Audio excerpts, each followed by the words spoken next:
Voting is one of the most important rights and responsibilities that U.S. citizens have. It is our duty to choose the best candidates for the job. For democracy to work, we must make our voices heard. We must make informed decisions.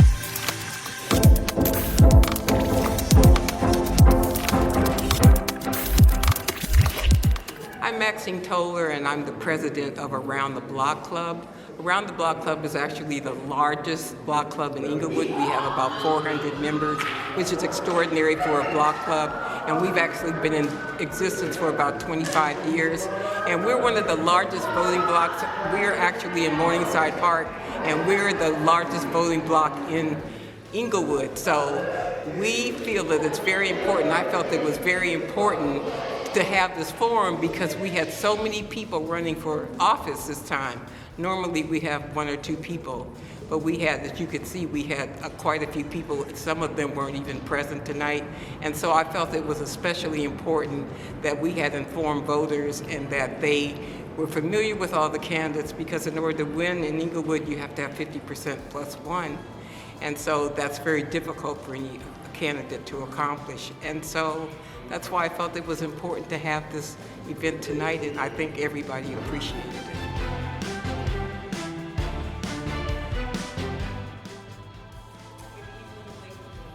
It's so great to see all of you here. My name is Maxine Toller. I'm the president of Around the Block Club, and I think that hopefully tonight is going to be very rewarding for us because we should learn a lot more. It would be a lot more educated when we leave here than we were when we arrived. So the first group that we have here is the mayoral candidates, and then they're going to be followed by the candidates for District 1. So the way the night is going to work is that I have 3 questions that I have posed to them that they're going to be answering first of all, and then this lady right here is going to be passing out 3x5 cards so that you can write down any questions that you have. The candidates will have 3 minutes to answer each question, and at the end they will make a closing statement, and then if there's anything that wasn't addressed during the question and answer period, you can ask them after the meeting. So that's the way we're going to do it. And also my timekeeper, this is my trusted timekeeper, Robert. He's going to give me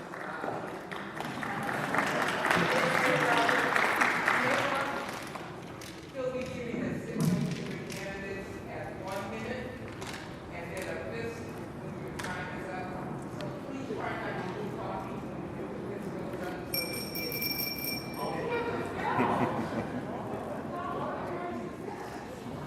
Okay, so with that being said, if you don't have any questions, we're going to get started. So we're going to start on my left with Raina. And Raina, the first question is going to be, tell us a little bit about who you are, your background, your relationship with Inglewood, and how long you've been in the area, and just give us a little bit of history on who you are.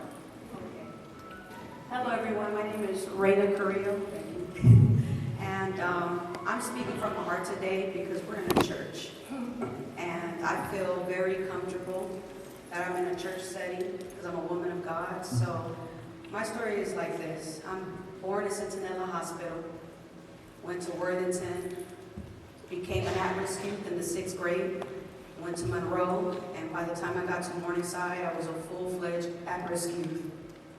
In '97, I was almost gunned down in front of Morningside before senior graduation. And I went through a spiritual awakening. I could have picked to go to the left, I could have picked to go to the right, and the right side was the best side for me to become a gang interventionist in Inglewood in 1999 with Stop the Violence, Increase the Peace Foundation. Inglewood is my passion because I'm born and raised here. I was born here, almost died in the streets in Inglewood. But one thing I know from my experience in working with at-risk youth, it's my passion to help people in general. Thanks to my nonprofit, the Phoenix Rising Coalition, I'm able to give back to my community in any way that I would like to. And so with that to say, just born and raised in Inglewood, and I'm just here today just to share my testimony with you all. Thank you.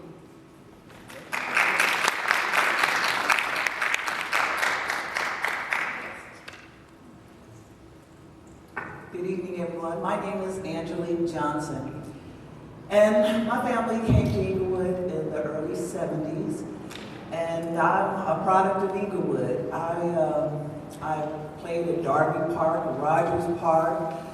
I've been a part of this community since, like I said, the early 70s. And the reason why I want to be your mayor is because it was a little while ago, and I was asleep, and I had a dream, and all of my ancestors, my great-grandmother, my grandmother, they came to me and they said, Angelique, you're not doing anything that we raised you to be. My grandmother is Autumn Marie Johnson, and she was a part of Mark Wrigley and Tom Bradley, and so I have a history of being in politics. And so my grandmother and all my ancestors said, you know, the only way you can make a change is to be a part of the change. And so that's why I'm here today. I'm here to be a part of the change of Inglewood. I went to Morningside High School and I graduated from St. Mary's Academy here in Inglewood.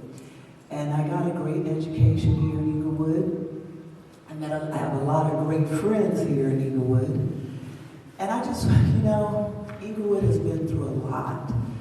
When we got here in the 70s, Inglewood was America's city, and everybody wanted to move to Inglewood. It was where you're going to raise your family, and everything was going to be great. And then Inglewood went through a blighted period, and businesses started moving out. Sears started leaving. J.C. Penney's left. You know, the Boston store. I remember when I could get on my bike and ride and go to the Boston store and go get my mother a Mother's Day present. You know, our generation, they don't have that. They can't go anywhere and really shop like that. So this is why I want to be a part of, be your mayor. And the reason why I want to be your mayor is because I want to bring back places for us to go in our city. We shouldn't have to go to the stadium to go shop. I want places like restaurants and places for us to shop and things for us to do in our city. And my name is Angelique Johnson, and I am your future mayor of Inglewood. Thank you.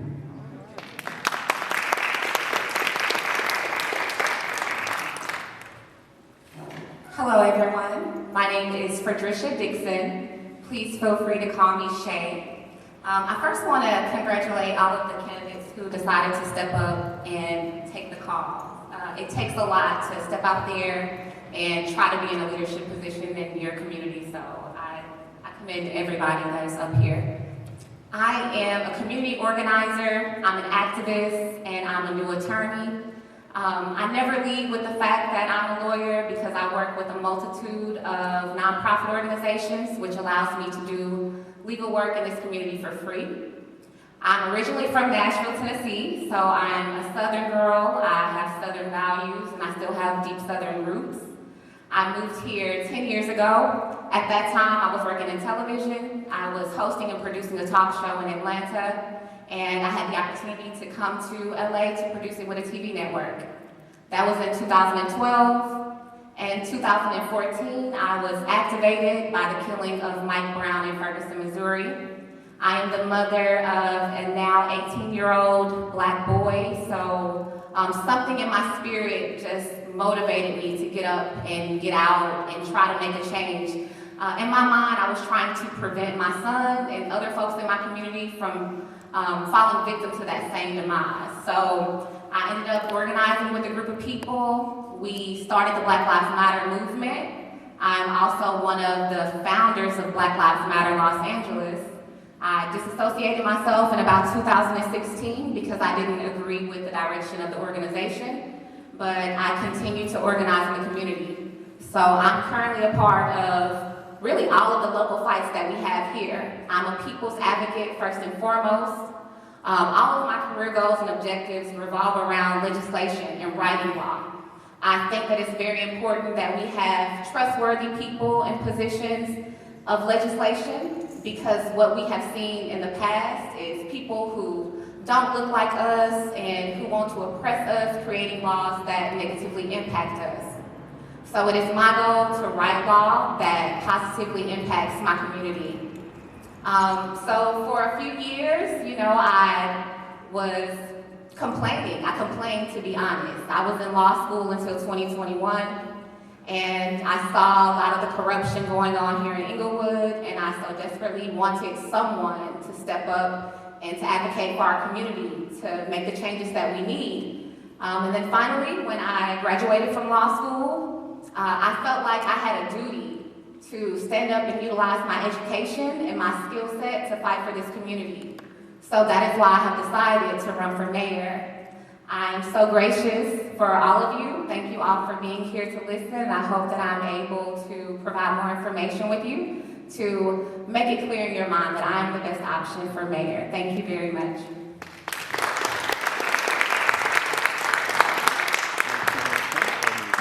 Good evening, everyone. Excuse me. My name is Maya Angelou Walker. If you are familiar with that name, yes, I was named after Dr. Angelou. My mother was struck by her life, and of course, any good mother would make you read her books. I had to read her books when I was growing up, but that perseverance and that courage that Dr. Angelou had is something that I learned early in life. I've been here in the city of Inglewood for 7 years. And I was looking, when I was transitioning, I was looking for a place to build a life in a community that was beautiful, connected, engaged, and walkable for the sustainability aspect. And I found that here in Inglewood. I love this community and where I stay. And it is not too far from where I was raised. I was raised in Los Angeles. And I spent time in all local schools here. Throughout my formative years through college. I have been working for the last decade or so in public education in the public sector. I serve today as Director of Public Affairs and Government Relations for Cerritos College. That means I'm in the boardroom. That means I'm in Sacramento, lobbying and getting resources for some of our most vulnerable students in the state. Those students look like our students, Black and brown, marginalized, low income, oftentimes first generation. So I am taking those things that I learned at Cal State Northridge, at University of Southern California, Fight On, to get our students what they've needed. At the end of the day, our goal at Cerritos College and community college is to lift our community out of poverty. We've got an issue with poverty at the community college level. We've got an issue with poverty here in Inglewood. And the reason that I decided to jump into this race is because, like Ms. Johnson said, her grandmother had something to say. My grandmother said, what you waiting on? If you see a problem, get into it. You are the solver. And that's how I built my reputation and my life's work around, which is solving problems, bringing people to the table, building coalitions, getting things done. And so that's what I intend with you all, with your help, to do for the city of Inglewood. And I hope that tonight I will be able to earn your vote and your confidence in knowing that I am an option. Number 5 on your ballot, to be quite honest. And so that is why I'm here today. And so hopefully, like I said, I will inspire confidence in you, that you will come along with me in order to lift our city into a better place. Thank you.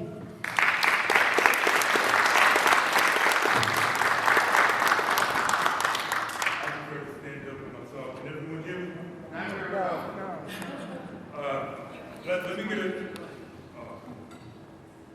can I get a round of applause for everyone on stage, please?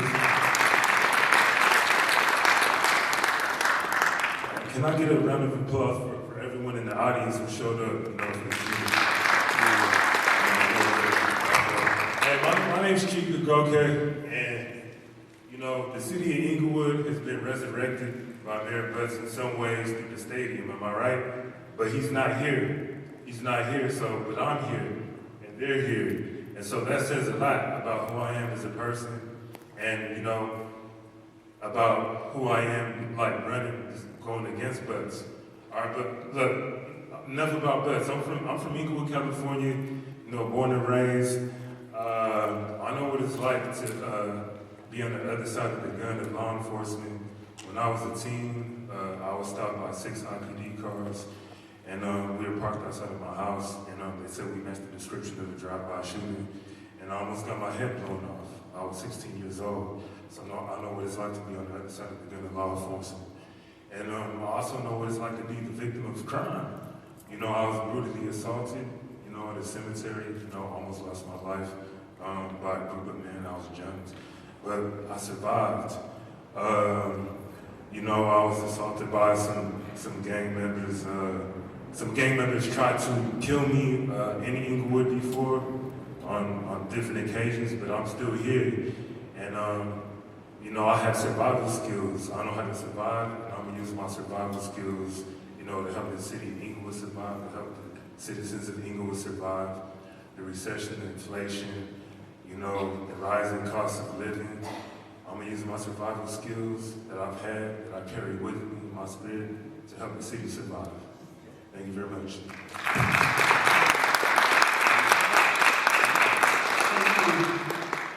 The second question that I pose to our candidates is, why do you think you're best qualified to be mayor of the city of Inglewood? And this time we'll start with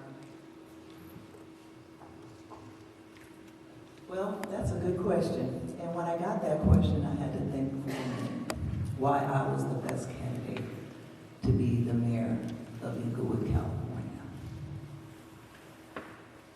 The reason why I'm the best candidate for mayor of Inglewood is because I want to bring our pride back in our city of Inglewood again. If you walk around Inglewood now, what do you see? You see trash on the streets. You see people laying in the streets. And what I want to do is to bring our conscious level back up as mayor. We have got to get more involved. And I think that that's what I do. You probably don't know this, but I'm a golf instructor. And I was a head golf pro. And that has management skills with developing the golf course and everything. But what I did do is link people together. And that's what I want to do. I am more than capable of talking to anybody. If you see me on my bike or you see me walking, I've not been afraid to talk to anybody out here. And as mayor of a city like Inglewood, you have to walk around with no fear in your heart with your citizens. Because everybody here has a voice, and you can't run from what they have to say. That's why I'm here today, is because I'm not afraid to talk to the people. And in order to be a good leader, you must be a good listener. And I am a very good listener, and I know how to lead people. I know how to lead. I've led children, I've led adults. We led people down Imperial and Crenshaw for Martin Luther King. And it started off with just a few of us, and it grew, and it grew, and it grew. I want to be mayor of Inglewood because I have leadership skills, and I have people skills, and I have managerial skills, and I want to put all those skills together to bring the great citizens of Inglewood together and make this America's city again. Thank you.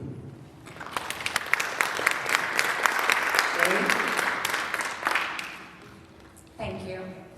I am the best option for mayor because I will empower our residents and our small businesses. Unfortunately, our current leadership has completely neglected us, to be frank. They have chosen 3 large billion-dollar corporations, and they have put all of their attention and focus there. So I have a multitude of plans that all revolve around creating the type of community that every Inglewood resident will want to live in and that they feel good about living in. Prior to getting into public service work, I do know what it feels like to run a corporation. However, I like to explain the nuances between running a corporation and running a city government. When you are running a corporation, the bottom line is the dollar. You're there to make a profit. When you're running a city government, the people are the bottom line. You are there to impact those people and enact the will of the people and create laws that will empower the people. That is exactly what I will do as mayor. I'm the only candidate with experience of writing legislation I am a part of the Black Women Lawyers Association, where I sit on the legislative committee. I'm also an executive board member of the National Lawyers Guild, and I'm a 2022 legal fellow with Law for Black Lives. And just to give you a quick explanation of what Law for Black Lives is, they are a nonprofit organization, and every year they pick about 10 of the most radical attorneys and legal workers, and they put us through an extensive training. So basically, they equip us with knowledge and new tools that we can utilize to empower our community. So I, in particular, have a very unique skill set, and I have the type of skill set that our community needs. We need someone who's going to advocate on our behalf when it comes to a lot of these laws that are being created here. What I've seen occur is laws being created that positively impact the corporations, the big corporations specifically, but then negatively impact the residents. So I want to flip all that around. I'm not a politician. I'm not into politics. I am 100% a public servant, and that is exactly what I will do, continue to do, and be as mayor. I am accountable. I will remain accountable to you, and I really look forward to the opportunity to help empower you all. Thank you.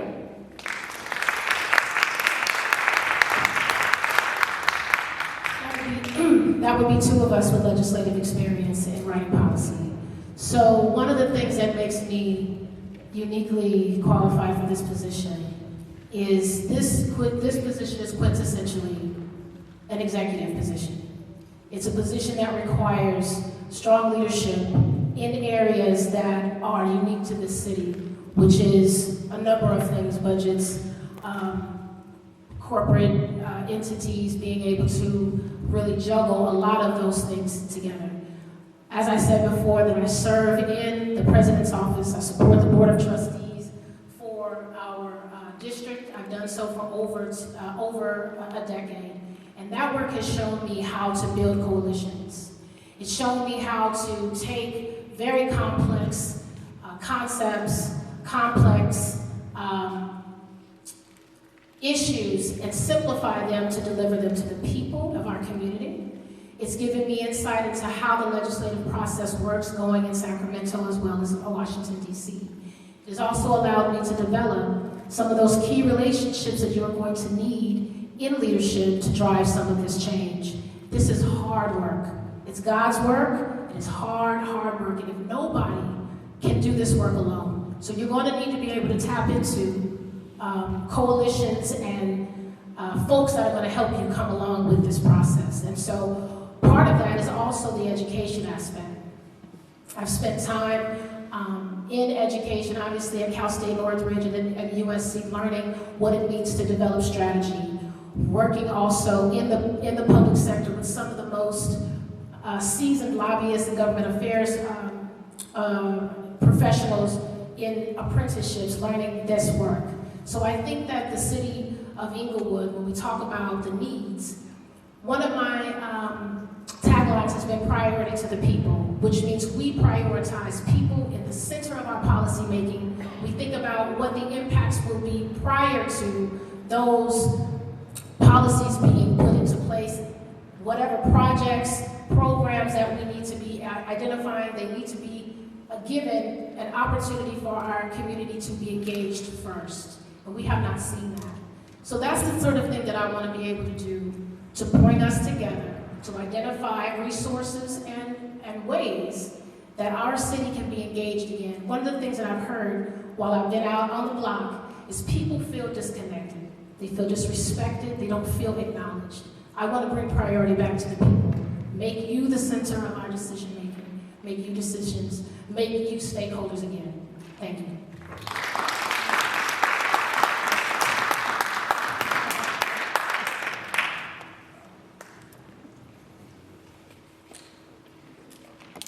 Okay, I feel I'm the best candidate because I'm angry. My stepfather, he was a Black Panther. I went to an historically Black college called Paul Point College, which was the 2010 HBCU of the year. I graduated at the top of my class with a degree in sociology with a 4.0 straight A's. And during my time at Paul Quinn, studying sociology, I learned a lot about the systematic oppression, especially on people of color in America. And I was, I've been angry. And seeing the way things are going in Inglewood, I'm even more angry. And that's why I'm here today, in the flesh myself, deciding to fight the oppression myself. And if I become mayor, God willing, I'm going to go into that office every single day. And I'm going to be angry. I'm going to fight my oppressors every single day. All right? Take me serious. I'm gonna fight them every single day. It's not about, oh, hey, look at me, I'm mayor, or oh, look, I'm waiting for my check to come in the mail. I don't care about any of that. I'm coming in, and there's a lot of people that's not gonna like me because I'm gonna come in there and I'm gonna turn things upside down because I'm angry, and I'm gonna turn this oppression around. Thank you.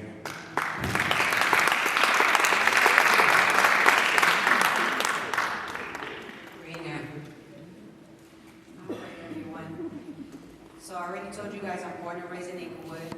At the age of 15, I took on a big leadership role during the Donovan Jackson case. I was the first young youth in Inglewood to lead the Inglewood Peace and Fairness Coalition in Inglewood. With that leadership, we found out that people from outside of Inglewood, from other states, were going to come in and riot and tear down City Hall. And I remember telling Dorn at an event, because of this situation, that I'm going to be mayor of Inglewood, not because that I experienced police brutality, but because somebody has to really, really want to care for the community. And so when I reflect back on how we stopped that incident of the riots in Inglewood, it was very powerful. That's one thing. Doing the ceasefire, which we used to call it a peace treaty in Inglewood in the 90s, it was me, KB, and Dane. And, we represented the Inglewood community. And the gang culture is called Crenshaw Mafia and 18th Street. And so we saw a sense of bringing the black and brown community together because we know that bullets don't have a name. And we didn't want nobody's child to be killed or innocent people to be around in that kind of situation. So because of that, that's what led into the gang intervention. Going to college and getting that bachelor's degree, it changes your mentality because you're learning different things, and especially in the sociology department. You learn about behavior, you learn about your community, you learn about poverty. And so when I reflect back on that as well, I say to myself, okay, I'm going to continue being the street soldier, doing the gang intervention until I can grow to be the mayor of Inglewood. 2018, I was going to run for mayor of Inglewood, and the current mayor told me that if I ran against him, we'll be arch rivals. So now, I'm not letting nobody stop me because I plan to give back to my community on a bigger level, bring back those CDBG grants for our nonprofits that we haven't seen in a minute. I want to focus on the mental health situation, the unhoused community, the drug rehabilitation, giving back the resources to the Inglewood small business owners. The same thing the corporation can have, I want the small business owners to have as well. I believe in having more resources for our community and amplifying our city's voice in the city of Inglewood. And that's why I feel I deserve to be mayor, because it's been a long time coming since I was 15, and here I am today. Thank you.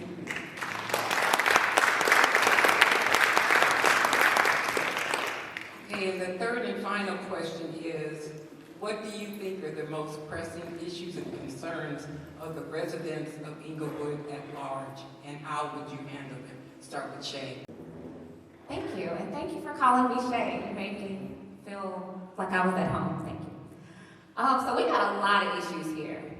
I would say fighting back against the gentrification that we see occurring is one of the top priorities. I am one of the residents that is being pushed out right now. So I have plans regarding stabilizing rent control. Unfortunately, our rent control doesn't protect all Inglewood renters, which it should. The average income of an Inglewood resident is $27,000, while the median cost of a house on the market right now is $815,000. So people like me feel hopeless. I love this community. I specifically sought this community out to raise my son in, and I envision myself being able to purchase a home here, but right now I can't. So I want to create a path for Inglewood residents to be able to purchase homes without the inflation that we see. I also think that of the fact that we give the Inglewood Police Department 75% of our budget right now, and we don't fund any social services, and we don't fund mental health, and we don't have an emergency homeless shelter here. Those are big issues. The fact that there are military-grade weapons being sold in our community that our mayor and our chief of police know about but refuse to do anything about. The fact that the DEA just made the biggest drug bust in California history right here in Inglewood. The fact that the ATF is currently investigating. We have all these outside entities that are coming into our community to do things to protect us when it comes to public safety. Yet we have a current leader whose background is in public safety and nothing has gotten better. I also think that it's a huge issue that our small businesses are closing and aren't being provided the support that they need. I specifically want to create a department in City Hall that focuses on accessing federal and state funds so that we can start giving grants to our small businesses. I have a lot of friends who are small business owners that I assist because they can't afford an attorney. These are things that our city could be doing right now that they're not doing. So in this office, not only will we be able to provide grants to our small business owners and our new entrepreneurs, but we'll be able to provide guidance and direction when it comes to them running their business, and even legal guidance so that they can make sure that their businesses remain in compliance with California law. I also think that we need to empower our youth. That is one of my biggest purposes, to be able to set a good example for the youth as well as mold them. I want to help develop the next leaders here. That is something that is very needed. We aren't a community that's thriving because the Inglewood Unified School District is failing. That is the end of my time. I will be respectful of the 3-minute time frame. Thank you very much.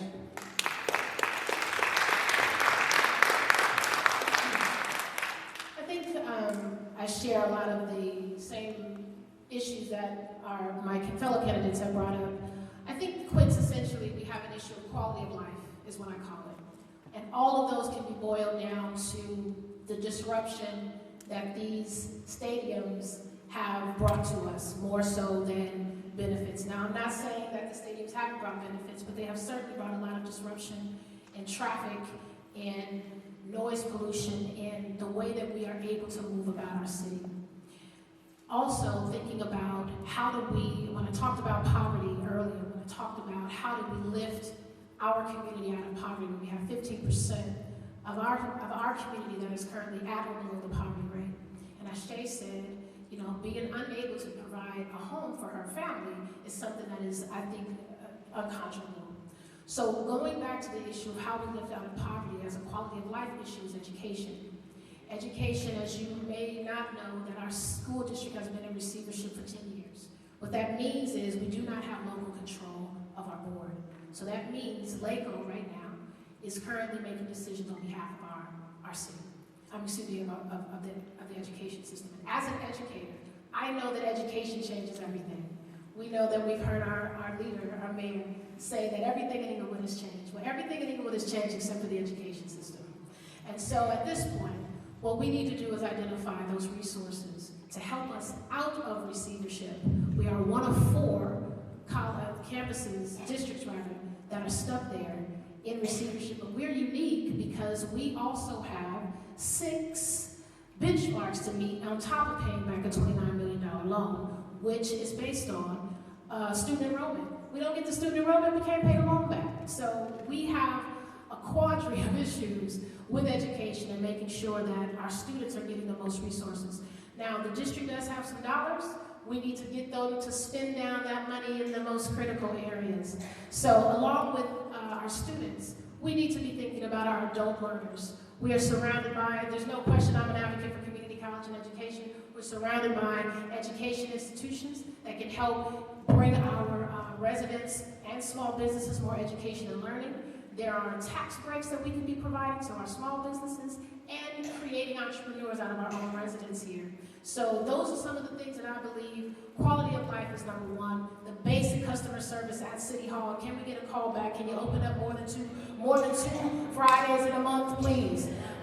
So some of those quality of life basic things, cut the trees, fill the potholes, those are some of the things that I think residents want basic things done. And that is why I say priority to the people, bring it back to us so that we can get those things done. Thank you.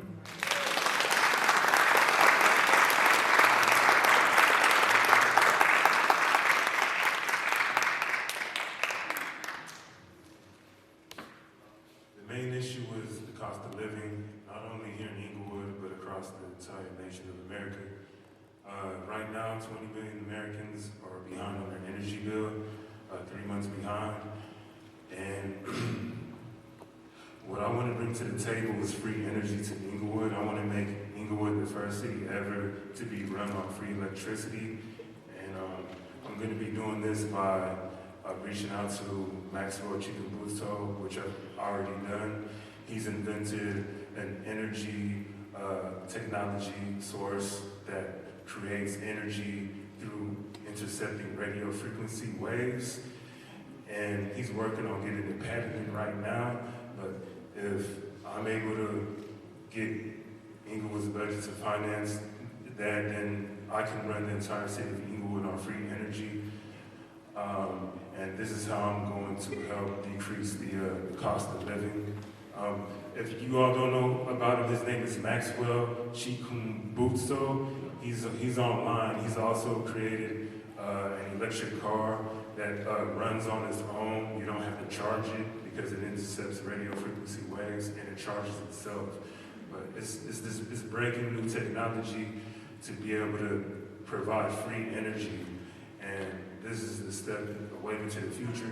Inglewood is a 9-mile radius, and I believe that it's very feasible, very possible to do that, to make Inglewood the first city ever on free energy, free electricity for everyone in Inglewood.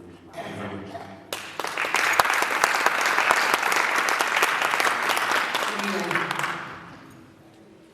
So the first priority for me is gang reduction youth development program. When I worked with Viragosa, I was working overseeing People Union, which is Rampart in Los Angeles, and the resources that they needed, we need the same resources over here. We don't have gang interventionists here. We do not have funding for nonprofits to hire gang interventionists to work in this community. If you're from here, like I am, you know that we have Bloods, Crips, and Essex here.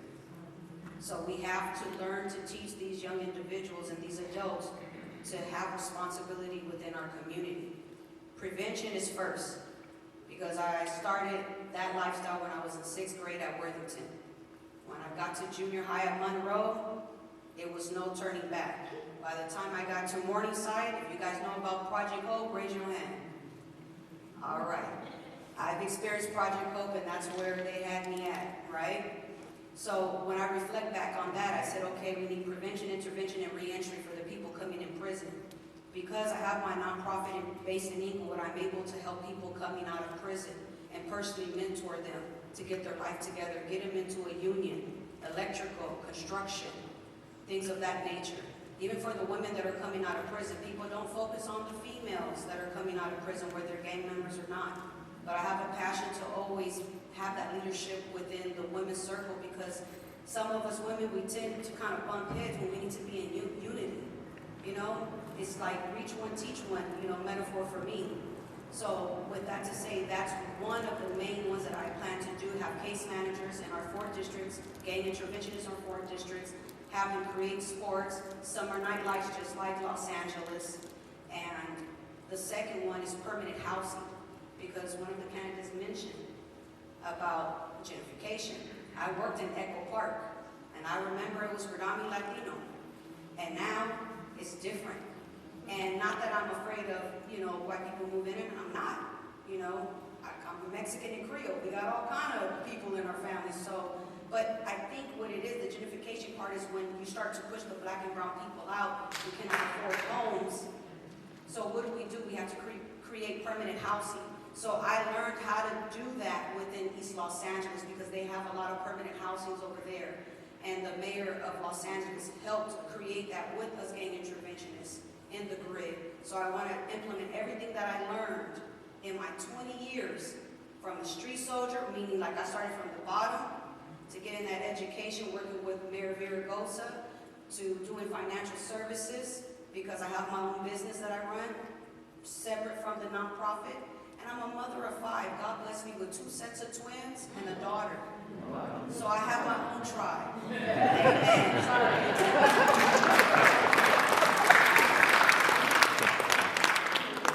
Okay, I can't sit down. That's not me.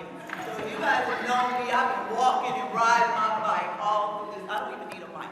I've been walking and riding my bike through this community for the last few months. So number 1, we talked about the youth.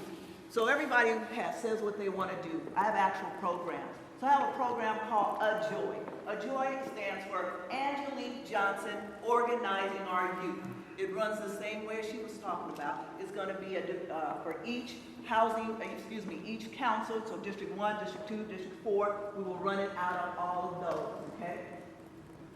And so we got to start with our kids. Look, if we don't change the mindset of these kids right now, we are gone, finished, it's over, okay? For my seniors, listen, you seniors, your property taxes are going up on you every year. You cannot go out and get a side hustle to make it up, okay? So what I would like to do is to put a moratorium on your property taxes for any citizen who has been in Inglewood for over 20 years and who is over the age of 75. For the simple fact that gentrification comes in when you can't pay your property taxes. So when you can't pay your property taxes, what happens to you? You're out. And I've been traveling all over Inglewood. Like I said, if I'm not biking, I'm walking or riding. And I meet seniors who are in their homes all by themselves. They have nobody. So when they're out of the house, they're on the street. I met a lady at the U-Haul. She's in there. She had to leave her home. She's living at the LA shelter, Mission, right now, because she was moved out because she couldn't finish her property. She couldn't pay her property taxes. Stuff like that has to go. Our small businesses. As mayor of Inglewood, every quarter, I'm going to allow small businesses in this city to set up camp. So, real quick, so on the 29th, I'm going to be at We Cupcake. If anybody in here has a small business and you want to get a jump start on your business, that spot for you is free, because you shouldn't hope to make a profit, hope to break even and pray to make a profit. So as soon as you come, you're going to be making a profit. So I have ideas, not theories. I got them. We're going to get it done. But the only way we're going to get it done is you guys don't wake up. So you can sleep and not come to city council meetings all you want. And the more you do that, the more you're going to get what you got. I'm in.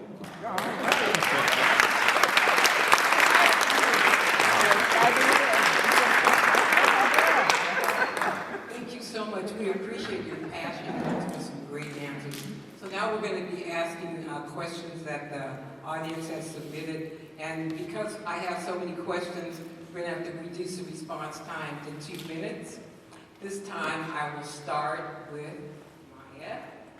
The first question is, as mayor, will you give city departments some level of independence? And will you make sure that commissions and boards meet regularly? That's a great question, and yes, I think it's important for divisions and commissions, that was the commissions, right, to have some autonomy. And autonomy and independence, because we want an independent voice. They're going to be the ones that are holding the council accountable, providing recommendations that they believe are the best suited for our community. They come from the community, so they would have ideas to me that would be beneficial. I think having that independent voice and giving them the leverage and the latitude to be able to make decisions that will positively impact the city is important. Now, I know that we've had, because of COVID, we may have had some issues with meetings, but there's virtual meetings that we could have been conducting for this commission, because the business of the city has to go on. I mean, we all had to pivot during COVID in order to make things happen. So I think, yes, unequivocally, we definitely need to make sure that our commissions have some autonomy, have some objectives and some goals, and have some teeth to be able to actually move some of the recommendations that they are making. I will tell you right now, for instance, parking did not have any input in the citywide parking program that we have right now. That commission did not have a voice in that policy. So we need more autonomy. We need more ways for our commissions to be able to speak to power in a way that makes an impact for the residents. Thank you.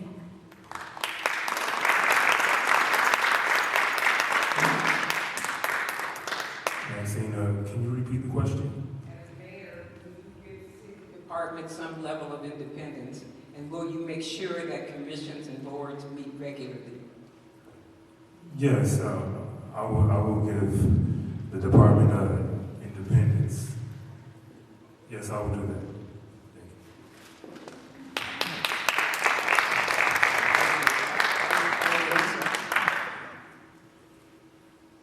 In the 90s and the early 2000s, I missed those town hall meetings.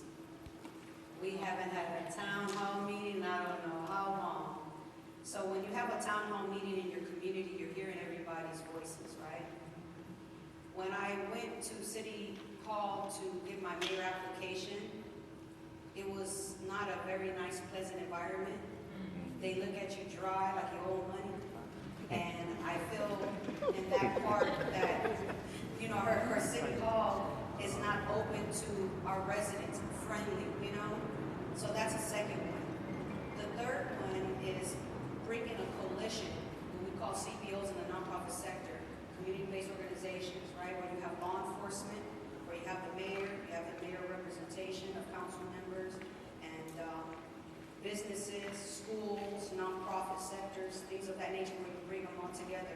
And the Pico Union, I was very successful in that, creating a directory and bringing our people in unity.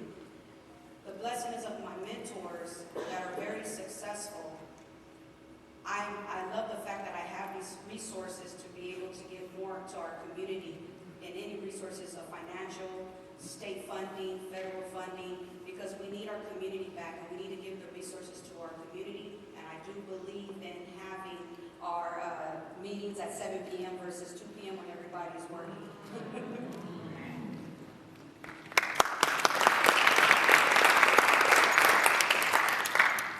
Well, if you take a look at my literature, you'll see that's the number one thing I want to do, is to bring the city hall meetings back to 7 o'clock. That's very, very important. Look, transparency is everything, people.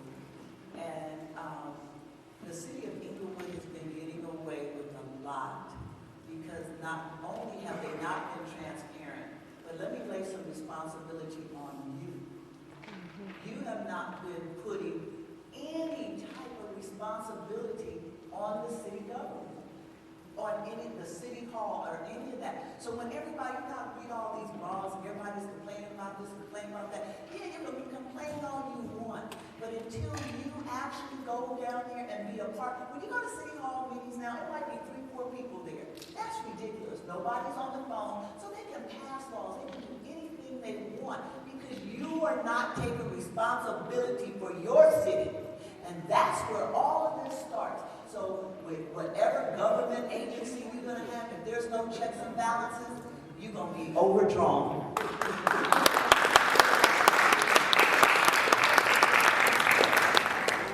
To bring us back on track, can you please repeat the question?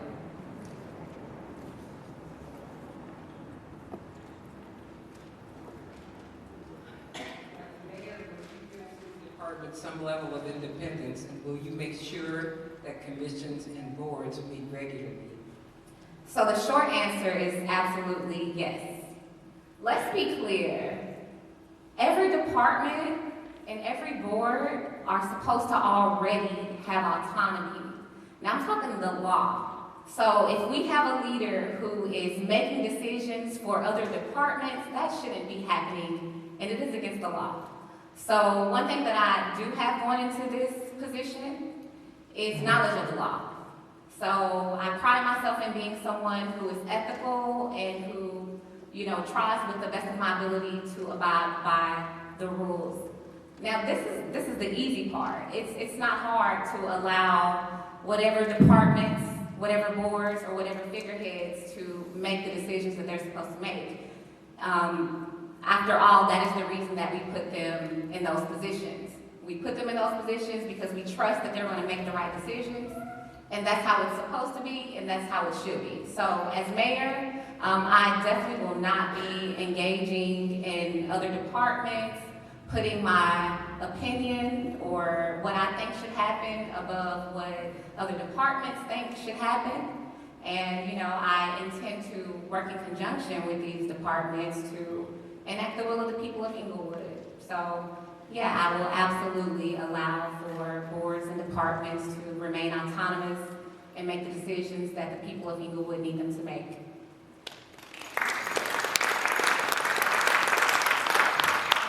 Okay, the next question for all candidates is, what is your view of Inglewood's new short-term rental ordinance, and how is it inhibiting the current host to our residents and homeowners? And we'll start with you. Yes, it's 3%, am I right? 3% the rent control. I was asked about that on our weekly, what I, felt about that, the rent. And one of the things I want to do is go back in and give the people of Inglewood a percentage on the rent control that they're happy with, which I assume would be lower than 3%. I want to go in and make adjustments to it. Can you repeat the second question? What is your view of Inglewood's new short-term rental ordinance, and how it is inhibiting the current host to our residents and homeowners? Oh, I'm sorry, it was the first one. What was your first question? What is your view of Inglewood's new short-term rental ordinance? Oh, it's the same question pretty much. Well, yeah, I think it needs to be like a lower percentage.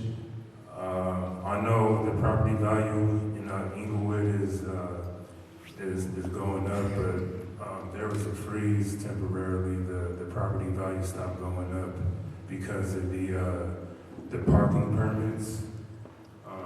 That was affecting the property value from going up. But yeah, I want to give a lower percentage for the rent control, pretty much.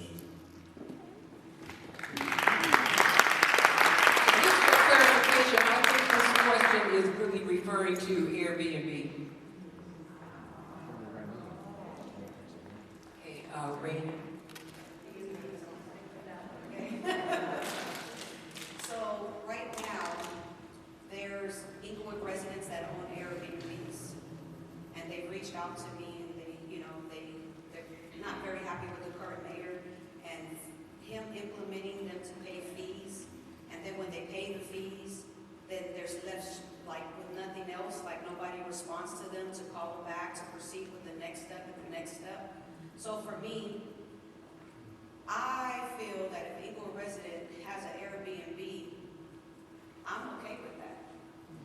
I'm okay with that. Now, I'm not okay with outsiders coming into Inglewood creating these Airbnbs. And the reason why I say that is because it made me think about a situation of the incident where the young children were murdered. And I just feel like there needs to be more stipulations and guidelines when having an Airbnb, and then learning that adjustments to please our community, So I'm a woman, I'm a businesswoman, so I'm okay with Airbnbs, but I think it needs to be a department specifically for that department to work with our community members, because right now they're saying there is a department, but there's not. Thank you.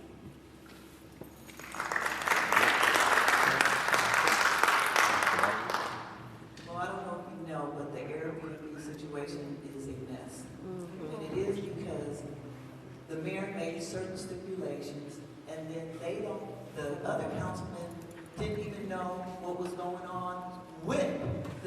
stipulations.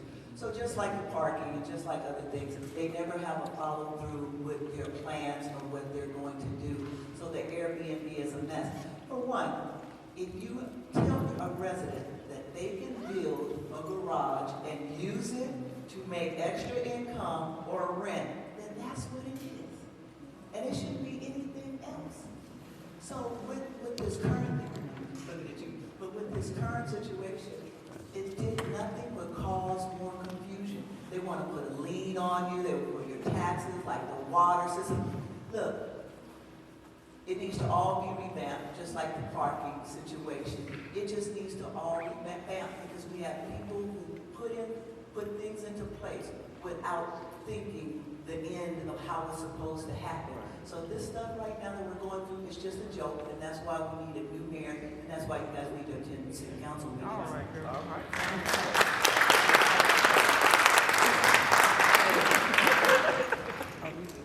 I intend to repeal the short-term rental ordinance. Thank you. I think that it is an overreach of government authority. I want everyone to understand that both the U.S. Constitution and the California Constitution give us all the right to privacy. And they especially are talking about the right to privacy within our homes. So for the city to believe that it is okay for them to tell Inglewood residents what guests they can and can't have in their house and what arrangements they can and can't have with their guests, it is, to me, I don't understand how it, well, hold on. I do understand how it happened because I was actually there at the city council meeting when we had the hearing on it, and I was asking the city council not to pass this ordinance. However, they don't listen to us, so they passed it anyways. But like Miss Angelique keeps saying, it does need to be more than just me or Miss Angelique or one other Miss Yolanda at the city council meetings advocating on our behalf. We all need to be there because individually we're pretty weak. But if we can collectively become a unit, we have so much power. So to summarize everything, I don't agree with the short-term rental ordinance. It is something that I have been against since they first started talking about it. What they're not telling you is they want to charge our residents, but they're steady more inviting folks to come in and start hotels, and they're not taxing these hotels.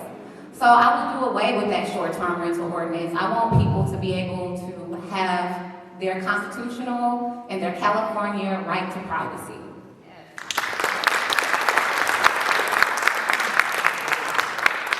So, my thoughts, indulge me please, and I'm probably going to speak in circles, but my initial thoughts on the short-term rental policy is it makes me think about how residents can shift identity from becoming residents who are simply opening their homes to visitors to business owners who can use their property as an asset to make a profit. So when you think about that, this policy, it is flawed. I agree with that. And I agree that we need to go back to the drawing board and look at ways to make it more equitable for our residents. But one of the things with any policy that we have, we need to be thinking about its impact and protection. Because you as a small business owner opening your home to someone and there's an accident or there's some kind of mishap, that falls on you. And that means your home and you are now liable. So we need to figure out some way to learn to create a policy that also addresses the protection of our residents when you are using your home as an asset. So I think also that it gives, like I said, an opportunity for entrepreneurship, but we need something that protects us. Whatever we come up with as a collective, we perhaps need to be looking at it in that way. So we have Airbnb and Verbo that does the listings. They do talk about our city. The city needs to have some kind of way to prevent the kind of tragedies that we've seen with some of these unregulated Airbnbs. So I want to protect our residents and our visitors when they come here. So going back to the drawing board is something that I would be advocating. Thank you.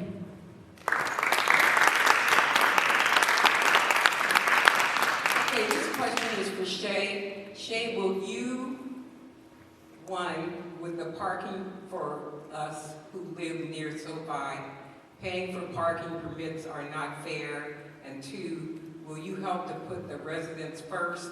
I've lived here in Inglewood since 1967. I've seen our city go down. It's so sad. We need help. True, that's absolutely correct. And yeah, you know, I'm right there advocating alongside all the residents who don't want parking permits. First of all, it's really arbitrary because it's not something that has been put on every Inglewood resident. They just chose certain areas and told us, well, we need parking permits and we'll have to pay for them. I don't think that any Inglewood resident should have to pay to park in front of their home. That is insane. So I intend to repeal that as well.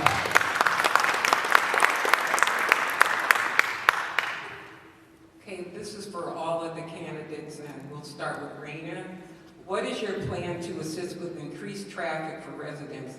Currently, when there is an event, it takes almost 5 times as long to get anywhere, not to mention streets that are blocked off to residents, making it difficult to get home and out.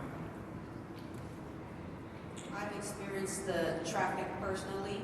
I know we're paying Hawthorne Police Department and the sheriffs to do the work, so that means money is coming out of our budget and to outsiders, right? So with the gang interventionists, I plan to utilize them as well as the law enforcement.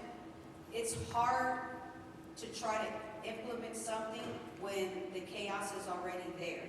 So now, for me, myself, I would have to obviously talk to the chief of police and try to get like a board of directors within the CBO board that I want to create, so we can work on it together, including within the town hall meetings, to figure this out together.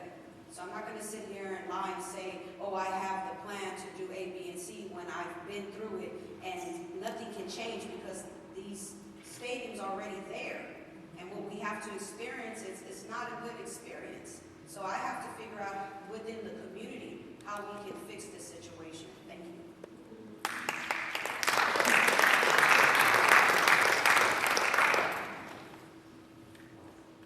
Well, I'm an old school resident, and you guys probably remember the racetrack.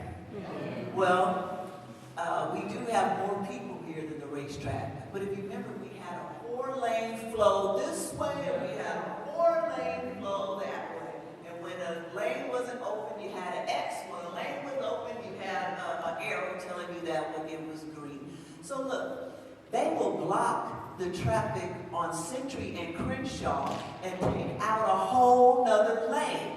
Then going down, so when you're going down Century, there's no timers on any of those signals going down Century. So one will be red, one will be green, somebody stopping, there's no flow to the whole thing. Then the traffic people who have the traffic company who we hired, God knows we know who they are, but nobody did any research on how this traffic should flow and put the lights. None of these lights are on timers. They should be on a special timer. So listen, it's tic-tac-toe, 3 stadiums in a row. We have got to figure out how this traffic got to work.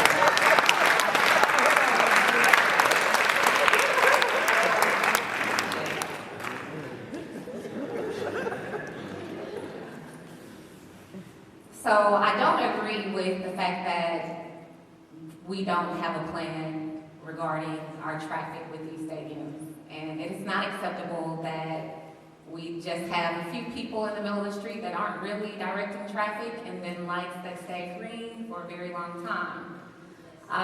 So I've been around the Orange County area. If anyone has been to where the Angel Stadium, if you notice, the traffic moves smoothly because they have one way in, one way out. So they're directing all of the folks who are coming into the stadium in a certain way, and then they're forcing everybody to go out a certain way. And that allows for the people who live in that community to be able to avoid that traffic, and it allows those folks who are coming in to go to the Angel Stadium to be able to get out of the community swiftly. We can do that same thing here. Like Ms. Angelique said, our stadiums are right next to each other.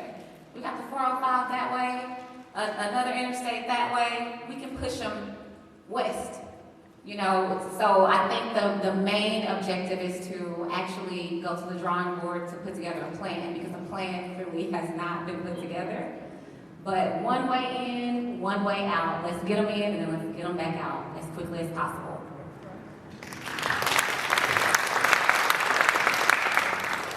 I think it's a matter of logistics, as many of my colleagues have mentioned today, but one of the things that we should be doing is looking at a traffic study. It's not that hard to determine which intersections and which streets are the most impacted by these stadiums. I have a resident in my district who calls on a regular basis to give the traffic department tips on how to get us through. And I told her that we're going to use your tips to get us through this traffic. So I think going to a traffic study, also looking at some best practices from, you know, even the Rose Bowl.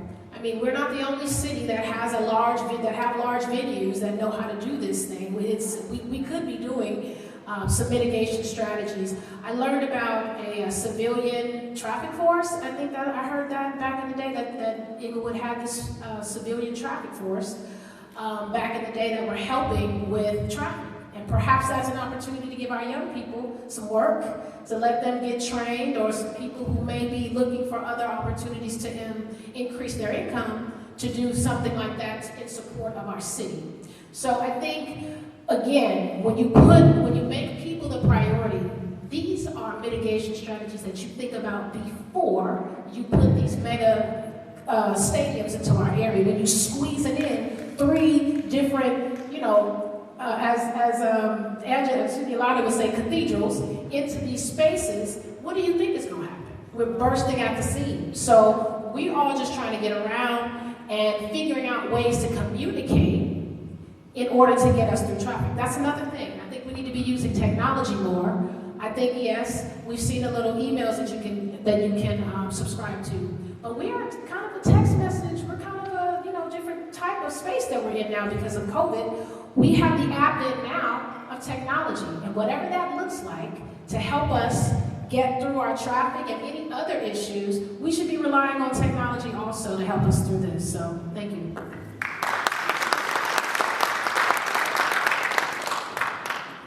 I love problem solving.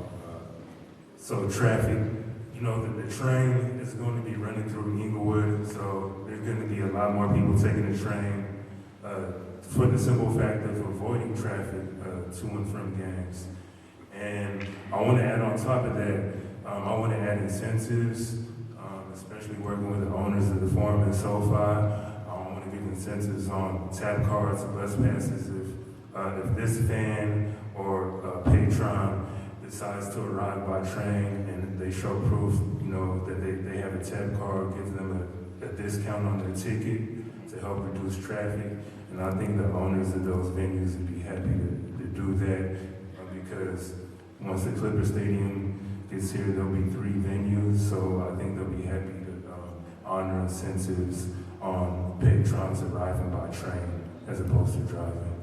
Thank you. Just a quick question for Raina. Do any of your 6 children attend Inglewood City Schools? So, my children are with their father, so they're in the Compton School District. So once I win election, my children will be attending St. John's. Thank you.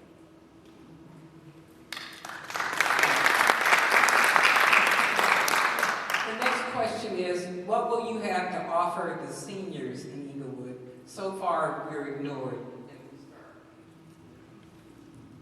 That is wonderful. I love seniors because for one, you can learn so much from them. So I have been utilizing the Senior Citizen Center. I don't know if you know, but on Wednesday they have chair exercises over there, and you can get a workout. My friend Yolanda invited me, her and her mom invited me, and I thought, oh, chair exercise, that's going to be a nice thing. It's a real workout. Look, we got to get more involved with our seniors. Another program I like to use, and I did this when I was in school. So we need to get more connected with our seniors. And again, giving these youth jobs. Look, these seniors, they need their lawns coming. They need just small services that they need done. And we need to try to connect more with our seniors. Like I said, I want to do the moratorium with the seniors on your property taxes. So if you're over the age of 75 and you've been in your property for over 20 years, I want your property taxes where they are. They need to stay where they are. Look, we have a wonderful senior citizen center over there. If you haven't been there, and I would advocate that you go over there. You know, we've got Rogers Park. I see seniors walking. A circle over there. I see seniors walking. You know, we just got to get more activities. They want to do something. They want to get involved too. So maybe they can help do some things. But I love the seniors because I'm learning so much with walking and talking with you guys in the morning that it's just unreal. But like I said again, seniors, get more involved. Don't let that computer scare you. And just try. Just try. So like I said, I love the seniors. So go over to the Senior Citizens Center. They have meals there. You can eat. I mean, it's great. I'm a senior. So, you know how I feel about the seniors. I love myself because I'm a senior myself.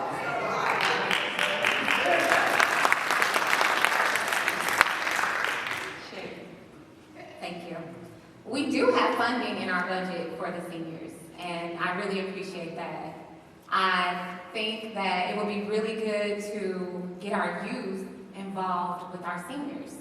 Ms. Angelique mentioned technology and the computer. A lot of our seniors are a little intimidated about learning how to utilize a computer or even a smartphone. Well, imagine if we set up some type of program so that our youth can engage with our seniors. The next thing you know, I think that the seniors will feel more comfortable utilizing technology, and whoever the senior was that made this comment who said that they feel like they're forgotten, you know, if we can get people engaging with them, maybe they won't feel forgotten. I've also heard some really good ideas around empowering our citizens from other candidates in District 1. Mr. Redway in particular, he has a wonderful plan around assisting the seniors, and I'm sure he'll share that with you all, and I'm on board with that. And then also, my idea for reducing, first of all, we can't really reduce property taxes, right? Because there's a certain way that taxes are added up. So it's not really something that the city does.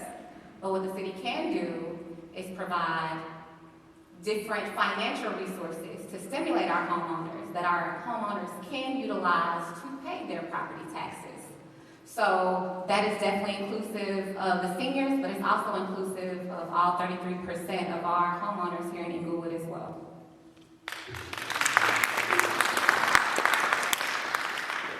So our seniors represent some of the fastest growing population here in our city. There's no question about it. They are aging quickly, and when they are here, for the seniors that I've spoken with, actually been able to visit a few seniors in my district as well as District 2 and talk to them about this underground that they have. What I understand that seniors are looking for resources that they do not find available at the city. The city may have it, but from my understanding, listening to them, they do not know about them. So that becomes a communication issue where we need to begin raising awareness to our seniors so that they are not on their own, sort of in this desert of information, looking for resources that will assist them. For one, I know that St. Margaret provides boxes of food for our seniors. And what I also understand, the House of Yahweh, which also provides services mainly for the homeless, but a lot of our seniors in Inglewood use those services and those resources. And what they've been doing is they've created this little network, and they are delivering food to other seniors. Why?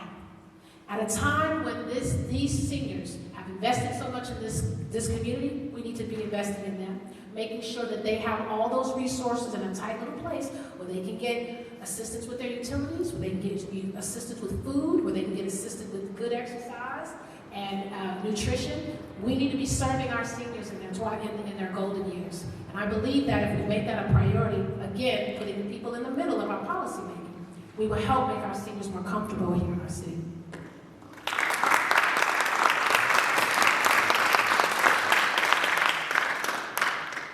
Yes, there is a senior citizens center in Inglewood that I do live nearby, but not senior citizen is mobile, and not everyone is able to travel to that place. Inglewood is, fairly large. And I want to set up grants for nonprofits that specialize in visiting, the senior citizens and people who are not mobile, people who are sick. I want to partner with nonprofits and set up grants within the city to where they can sign up to help cater more to senior citizens, especially when it comes to visiting the sick. I believe in that. In the Bible, it says, God said, when you visited me in prison, you was visiting me. When you visited me when I was sick, you were visiting me. And, I believe in that. And so, I'm definitely not going to forget the senior citizens. Thank you very much.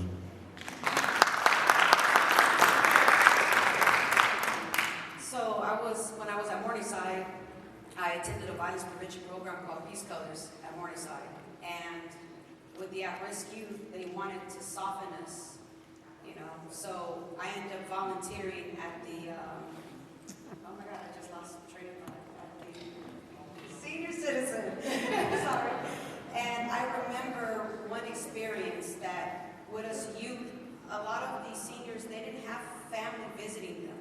So when we would volunteer like 2 or 3 times a week, one thing I remember was going to the Fox Hills Mall, and I was walking up, and it's so hilarious to have to tell you the story. So I had Ben Davis on, Nike Cortez, looking like a chola, right?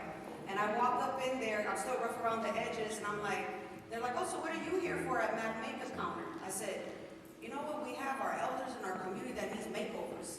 And then the lady's looking at me like, do you volunteer? And I said, yeah, I do. I volunteer with the elders. They teach us wisdom. And so basically we implemented that, the fixed, do the makeup with the women, and they were so happy. And then for the young men, they played checkers and things like that with them. So whoever said about the youth working with the elders, I'm for it because it softened me. Thank you.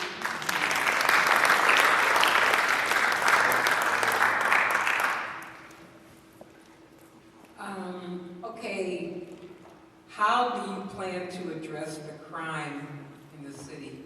It's time to start with Shay.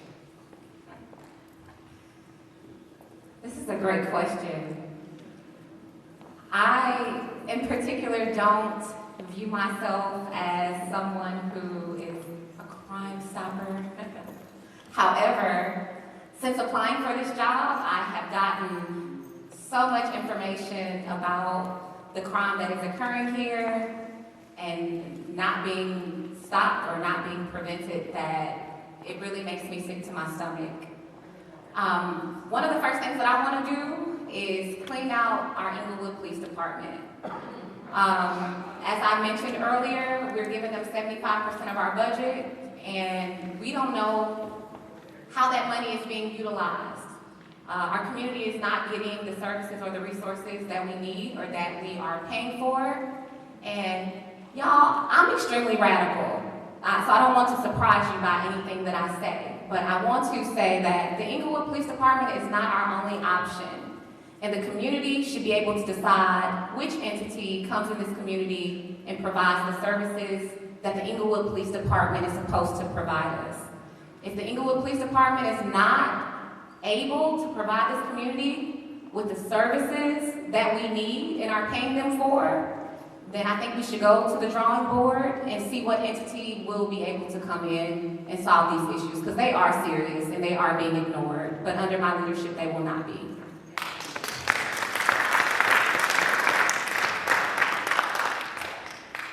So the city, I believe, is either have negotiated or finished negotiating new contracts with our bargaining units, and that includes the police. We went from $75 million last year's budget to $102 million now, serving the police, public service. And that includes fire and police. And so I believe that public safety is a shared burden. And one of the things that I think that we should be doing is making sure, on the short term, is making sure that we have more police patrolling, especially in those high crime areas. And we've got property crime issues that we've been seeing We've had, smash and grabs, but in Inglewood in particular, it's mainly property crimes. I think we've had some homicides here in the city. At the last count, I think it was like 8. But one of the things that we should be doing, making sure that our foot traffic is high, making sure that maybe we need to put police officers on bicycles. It would be the sustainable thing to do so that there's more visibility. We also need to be thinking about what the future of public safety looks like. And that's inviting some of the experts like Ms. Raina talked about, but bringing our gang interventionists, bringing our anti-violence groups, bringing our nonprofit organizations, and even our faith-based organizations into this conversation about how do we make sure that our city is safe for everyone. I've heard our seniors talk about how afraid they are to get on the bus to go to the store. I don't want to see that in our city. I want our city to be a place where people at any hour, or maybe not every hour, but in a reasonable hour, to get out and walk and feel safe and know that when they call somebody, somebody's coming with immediacy, not 2 and 3 hours or whatever the response time has been. But I think perhaps we need to be looking at how, with budgets this big, how is this money being spent? Like, what are the community impacts that we are getting from these mega budgets? Now, most municipalities have large budgets for public safety, and I'm done. Thanks.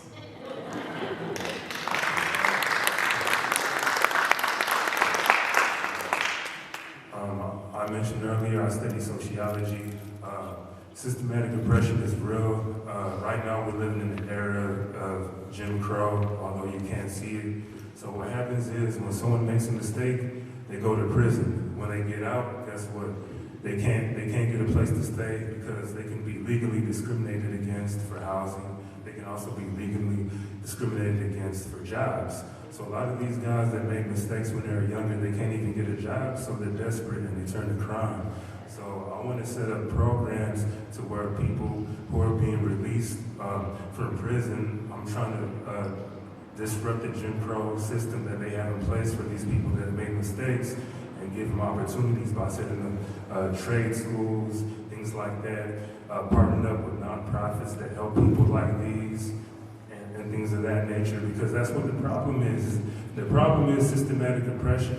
And so we have to attack that first, and if you attack that, then you can attack the crime. So these guys, nobody will give them a job because they're being legally discriminated against. So this is why I want to set up the nonprofits and the programs and the trades to give them skills so they don't have to go back and resort to crime. Because this is what they want these people to do, to go back and resort to crime. So they go back to prison and they're working for $1 a day because it's modern day slavery.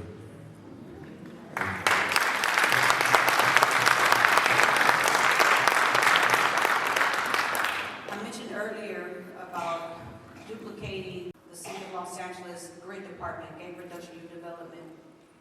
It's very important because in our 4 districts we have, like I already told you, we have different gangs. Because I am considered a gang expert, I know that the resources that we're getting within Los Angeles, like right now, we're working with, like this Wednesday, I have to go to 77th Division and do a presentation for law enforcement.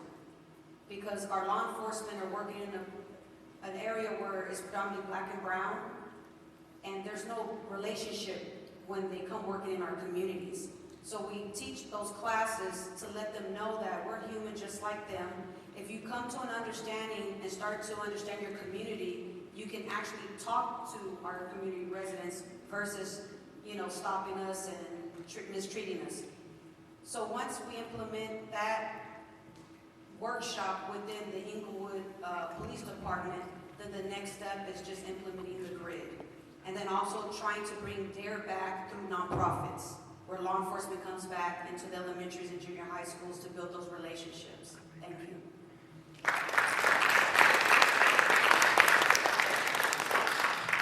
I got a question for you. Who all went to the National Night Out in Inglewood where you got to meet the police? Yeah. Okay, that's our problem right there. We got to get out here. So this is what I did. I went to that National Night Out and I spoke to the police department individually. In fact, when I left there, they were calling me Madam Mayor. Because I told them, I said, if you're going to be in our city Soon as you hit Inglewood, you need to act like you live in Inglewood, that you are part of this city. And look, leadership starts from the top.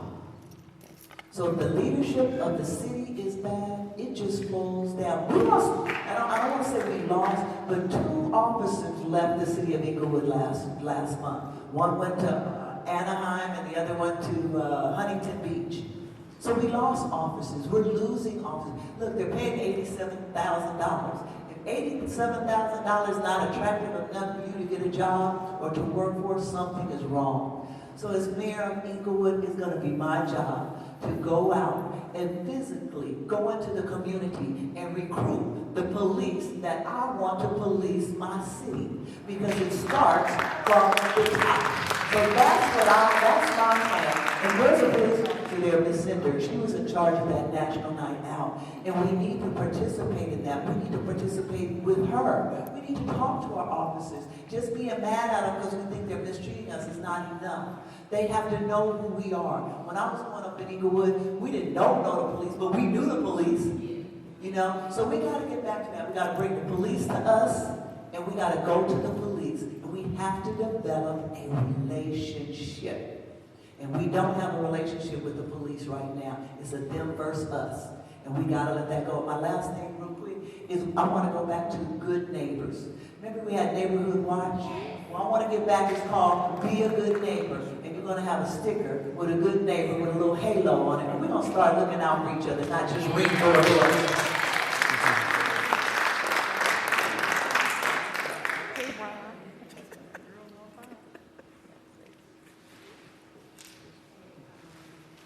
Next question says, property taxes, property taxes, property taxes. Stadiums, arenas, and forums should pay residents a tax for being in our city. I could just add something to that and say that the residents that have to pay parking permit fees, I think that those fees should be paid for by the people with the big bucks. Yeah.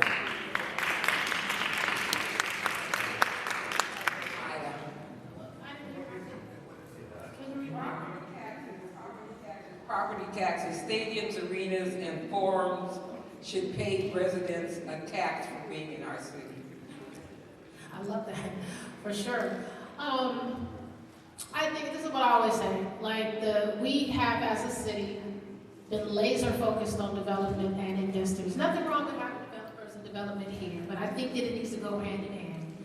And if it's a detriment to the people of the city, then it should not be going on. So property tax wise, they make enough money to be able to subsidize a parking program that we have, instead of making multi-generational families pay $100 if you have more than 2 cars. Now, because we're dealing with an issue of inflation, families are moving into one home again. So we got folks that are 5 and 6 in the house and all of us drive. What are we going to do? Now we owe the city some additional money when we have developers that may be able to subsidize some of that. So I like that idea. Being able to use the resources that these developers have. So in terms of the use of our property tax, they have increased. And that means the home equity values have increased for our residents here.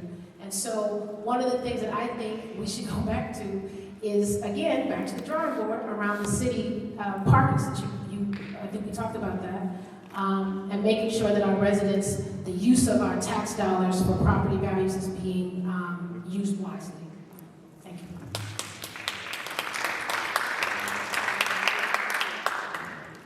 There is a $300 million tax rebate that SoFi been getting back through Inglewood City taxes, that we get back $300 million from Inglewood taxpayers. And I think that's unfair, so they pretty much got the stadium for free so far. And,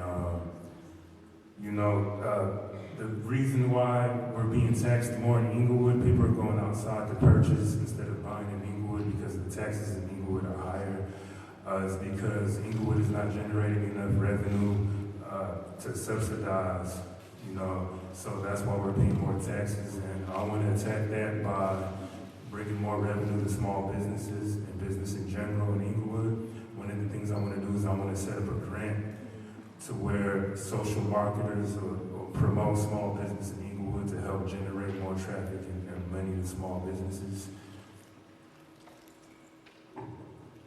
Thank you.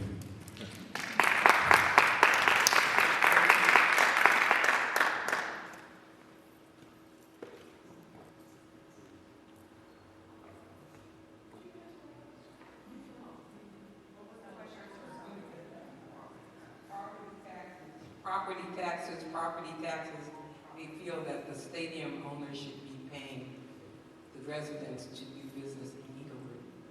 Well, when I found out that the Ram Stadium wasn't paying Inglewood city taxes currently, I was actually disappointed because a lot of people, as I was canvassing, they were like, well, where's all this money supposed to get money? We're supposed to get money. I'm like, we're not going to receive that money because this big corporation is not paying taxes to the city of Inglewood.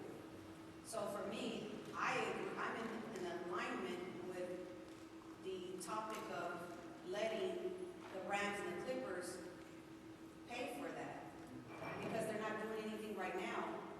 Clippers, for example, they're not even here yet and they're giving people a free car wash, you know, but it's not enough, you know, and then they stop you and tell you you're on 105th, you can't receive the gift like 102nd or 104th. I just think that they're a $1 billion organization, and as mayor, I'm going to hold them accountable. I don't know what the current mayor signed the deal with. I don't know if it's implemented in paperwork, but once I get in office, I'll be able to see what was committed to on both parties and try to see how we can figure this out. Thank you.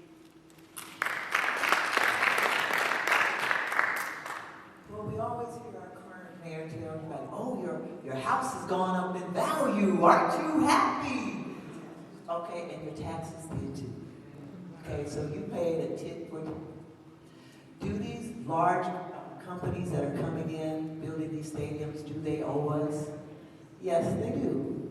Because they're making billions of dollars on our backs, period. So, like Brady said, we don't know what was negotiated for real, as the kids would say. We won't know until we actually get in there and see what is going on. So to tell you that we're going to solve whatever problem, we can't really tell you that. Because we don't really know what really went on. Look, long story short, the mayor told somebody something about their arena, that I won't do so-and-so, and then turned around and did just the opposite and changed the whole deal. So, you know, he told the forum there'll be no other venues there. And then the staple guy, then the Clipper guy comes and he changes the game. So we don't even know the game. We really don't. So I'm not going to tell you how I'm going to fix anything until I get in there and really see what needs to be fixing. So you can really know the truth about your city. We don't know the truth. The transparency in this city gets an F. Failure. It's failing you, it's failing me. We got cracked streets, we got trees that are just, I saw a tree that had not been trimmed in 10 years, and I took a picture of it. You're more than welcome to see it. The tree was humongous. So look, we don't know where the money's going and how it's going, so none of us can sit up here and really tell you that until we're really in office to really see what's going on. Because our mayor, he's not the most truthful guy. And so we don't know what's going on. And I will not, look, I have to give him honor because he is the mayor now. And that's why we're here, to replace him. So let's just see what's going on. Thank you.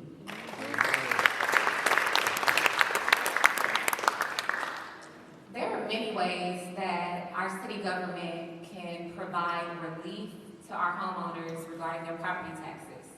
So we see our leadership currently accessing hundreds of millions of dollars from the federal government that don't have to be paid back so that they can build this train track. Now, the same way they're doing this process, they could access funds to help provide relief for our residents. There's also business ventures that are occurring right here in the city that are illegally occurring that our city government knows about, but has decided not to take a position either way. And I just know that if we did decide to take a position, and I will be transparent, we have cannabis dispensaries here in Inglewood. However, dispensaries are illegal.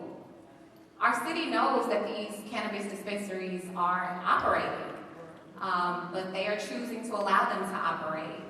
So we could easily create a plan to legalize dispensaries, decide exactly how many dispensaries we want here in Inglewood, where we're going to put them, and we could take those funds that we receive from those dispensaries and we could give it right back to the residents. Now, regarding these stadiums, they actually don't have to pay taxes. The Ram Stadium is not paying taxes for 10 years here. So if you ask me, I think they're not being good neighbors. So just like the rest of these ladies up here that mentioned wanting to read the contract, I also want to read that contract. You know, it might not be a way to break the contract, but moving forward, there are definitely stipulations and requirements that can be placed on these corporations to make them be good neighbors to us. And I think that them putting their money, not car washes, not providing glasses for our kids, those things are cool, but they do need to give more. And I will stop there. Thank you.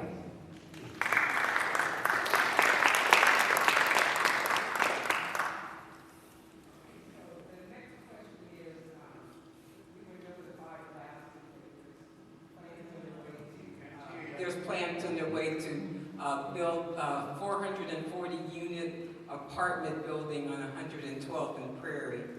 I'd like to know what your concerns are about the density that's becoming a problem in Inglewood, and if there's any way that you feel there could be some sort of moratorium on the number of housing units that are going to be built in the city. Because we need housing, but we need other things as well.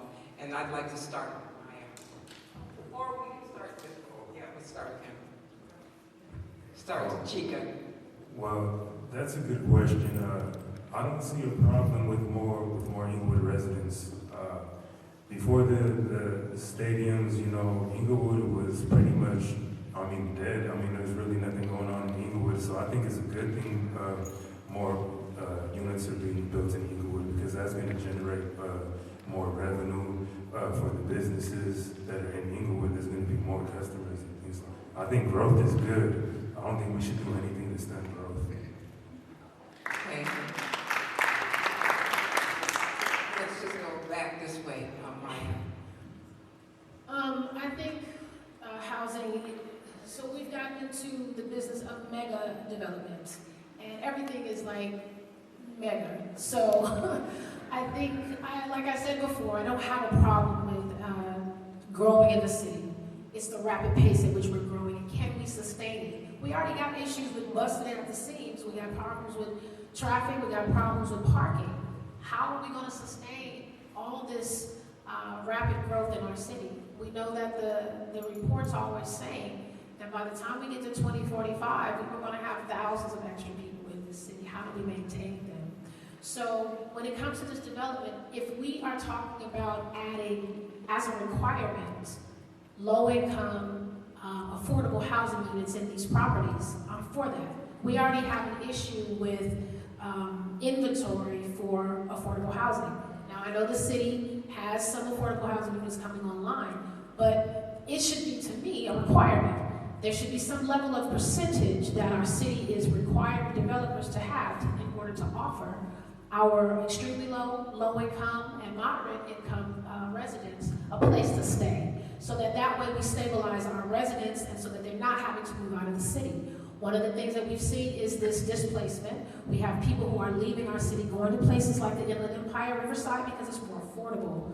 And I want to see that whatever the next set of development is, that we bake into those policies affordable units, so that our people can stay, the people who want to stay in our city.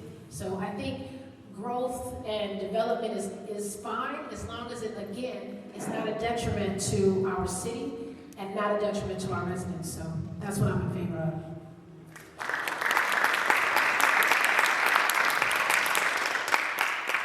So I am in favor of implementing a moratorium on the development of these multi-hundred unit apartments. The issue is these apartments that are being put up are not affordable housing. It's not housing that's affordable, and they're not even under rent control. So, you know, I was looking online at some of our new housing developments or apartment developments that we see coming up, and they have one bedroom starting at $2,900. You know, so they're clearly building these multi-hundred unit buildings to attract a certain demographic of people into our community.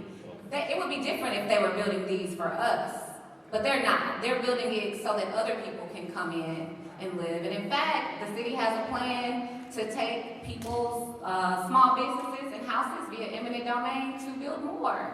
So I'm completely against it. I think that housing is a basic human right, and we live in California, Los Angeles County in particular, where housing is so scarce. Our leadership really should put a bigger emphasis on having housing that is affordable and against the corporations that are coming in to purchase housing for profit, pardon me. So yes, moratorium is a super awesome idea. I'm on board with that. And because I know for a fact that these 100-unit and plus apartment complexes are, you know, just a further gentrification. Thank you.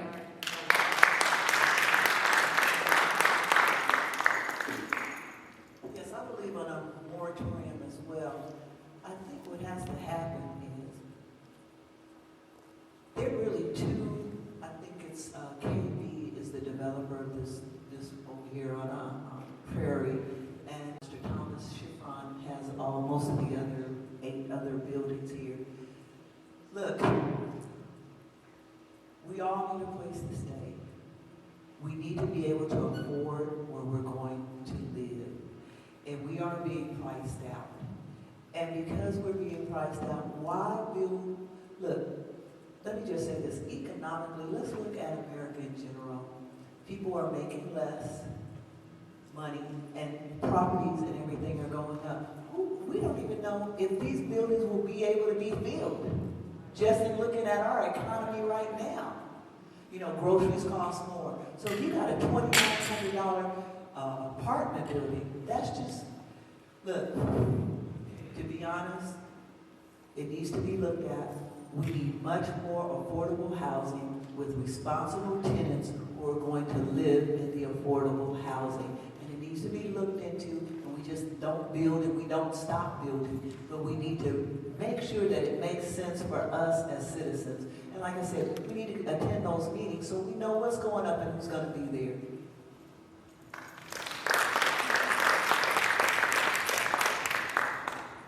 Well, I'm in agreement with everybody, but I also want to talk about permanent housing.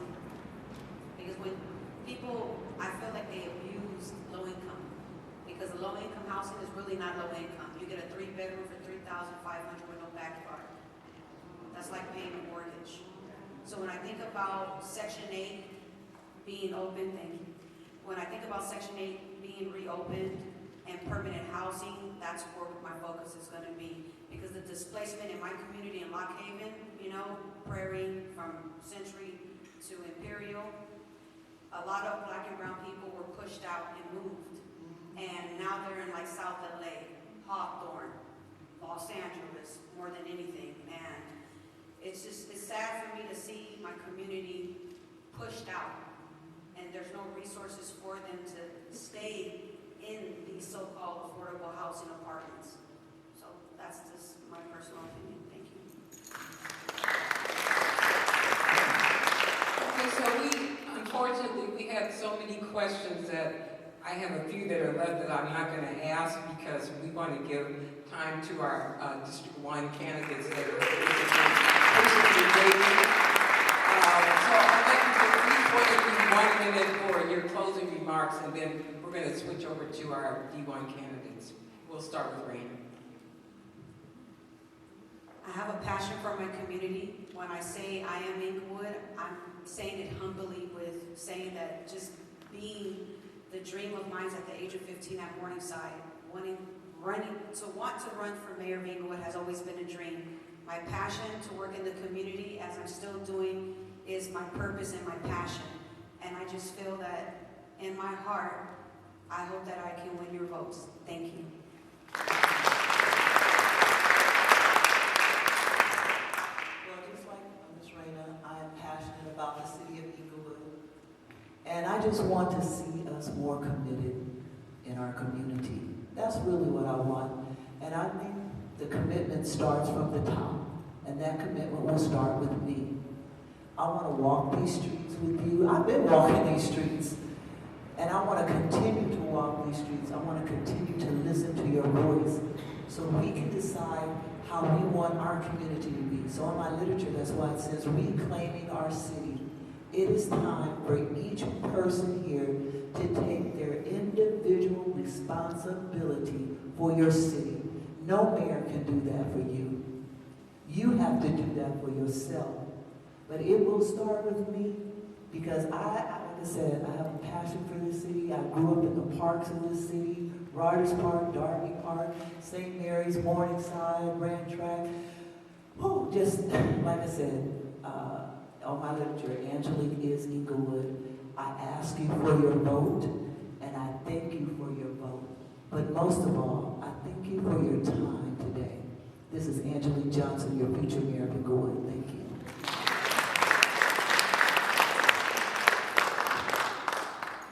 It is my goal to put the people of Inglewood back in power.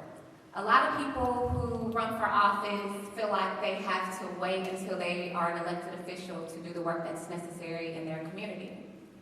I'm already on the front lines in this community doing the work that is necessary. So when I'm elected mayor, it will only expand my platform to be able to reach more Inglewood residents and to be able to help more people in this community. I am not afraid to go against butts. If you guys watch the city council meetings, I am there advocating on our behalf every week, and I will continue to do that. I have skills that are necessary for this job, and I think one thing that is very important is, I'm trustworthy, and I'm ethical. And I keep saying this word accountable because that's something that our community has not seen from our leadership.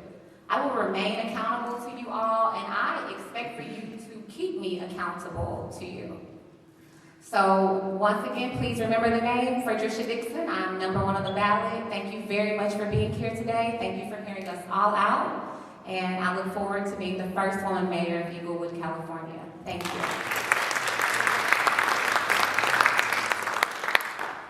Thank you for the opportunity to share my platform with you. I want to leave you with this. I believe that change requires a collective. No mayor anywhere or any leader can do this work by themselves. This is hard work. Again, this is God's work, and it is going to take a concerted effort for us to drill down into the things that are broken in our city to make them right. There are some things that we can be doing together, and I want to help facilitate that change. I've already mentioned today that I have a skill set, but along with the skill set, there's a work ethic, and the work ethic is what's going to get it done. There's a thing called theory, and there's a thing called practice. And there's things that you can do in policy and in programs that you cannot do by themselves. It is going to take resources, it's going to take imagination, and it's going to take the engagement of all of you to come along with me. If I have earned your vote and earned your confidence to serve as your leader. Now, what I understand about leadership is not just about telling people what to do, but bringing people along. Thank you.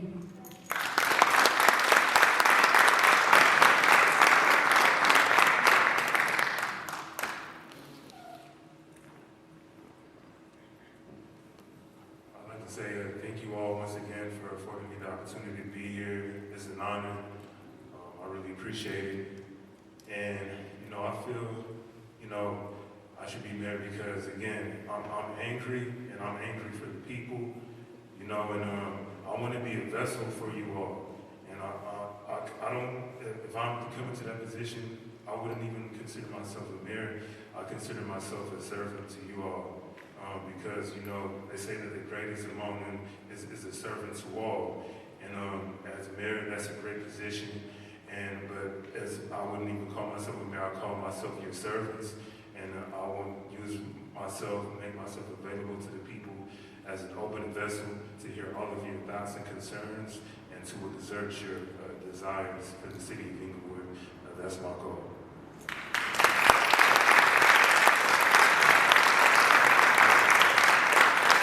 Thank you, candidates, so much for being here. That was an outstanding job, and we've learned so much from all of you.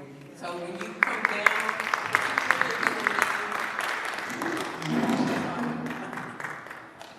and we're going to ask our D1 candidates to take the stage.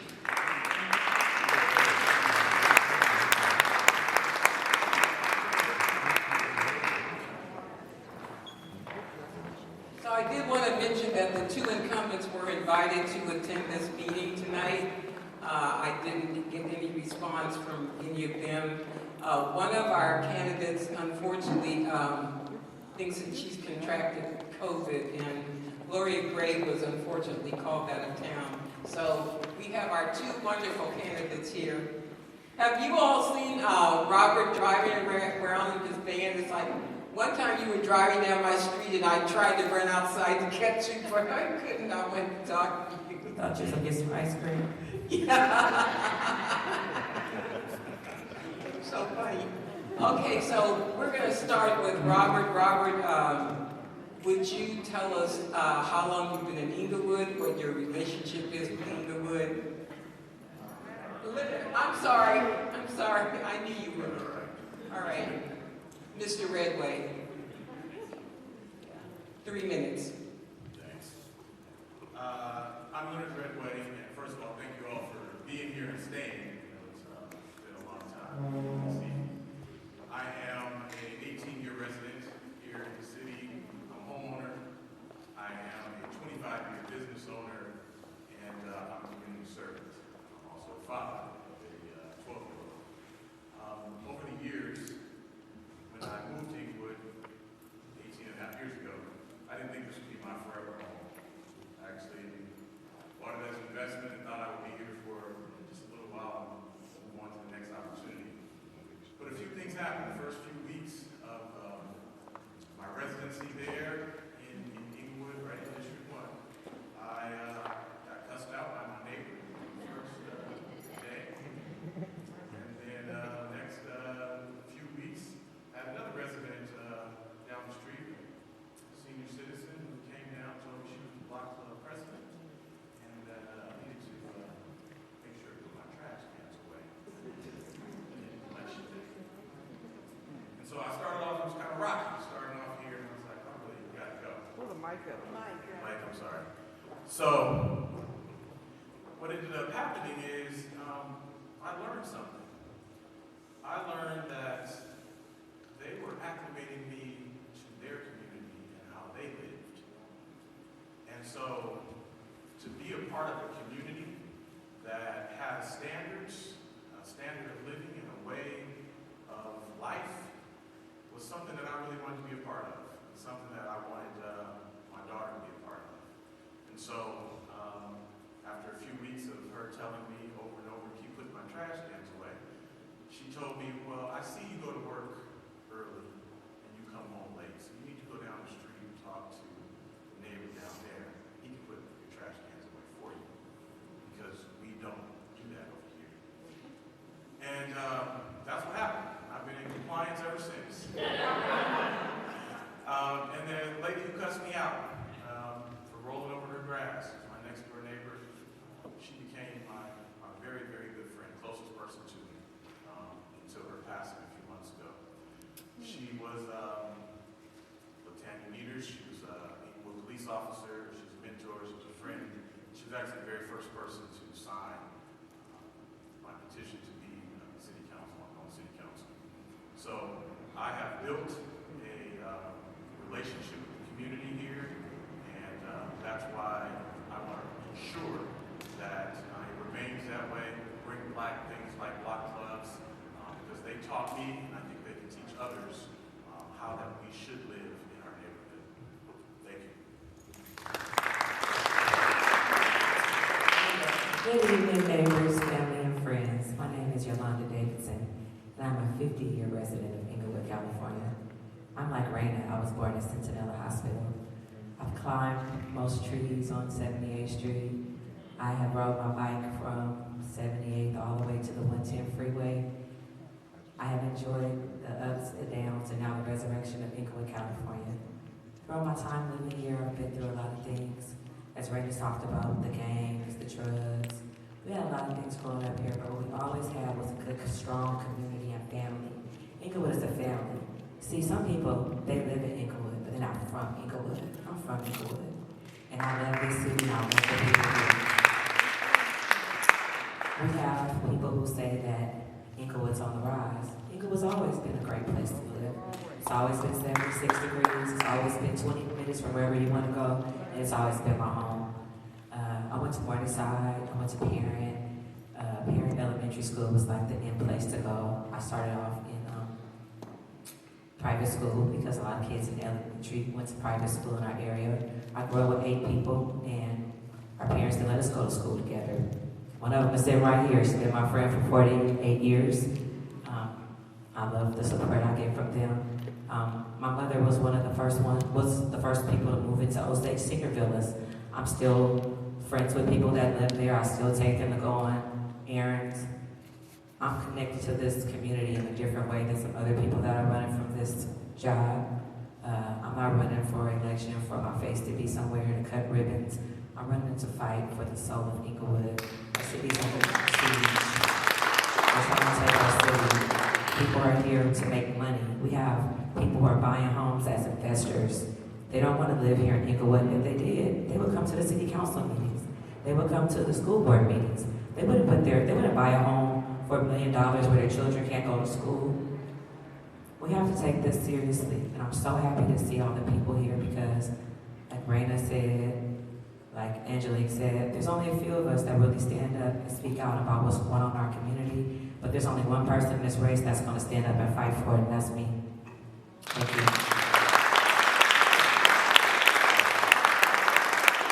The second question is, why do you feel that you're best qualified to be the city council person for District 1? We'll start with you on that.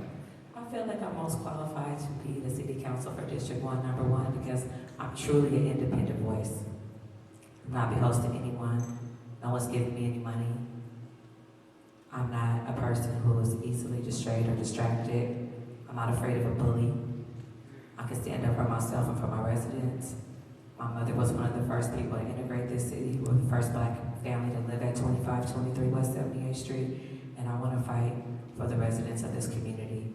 We spoke about senior citizens. People say that they care about seniors, but they're not showing up at the Osage Senior Villas. They're not down at the senior center. They're not with Tender and giving out food. They're doing things to other people's community. We have to fight for our community here in Inglewood, and I'm the best person for that job.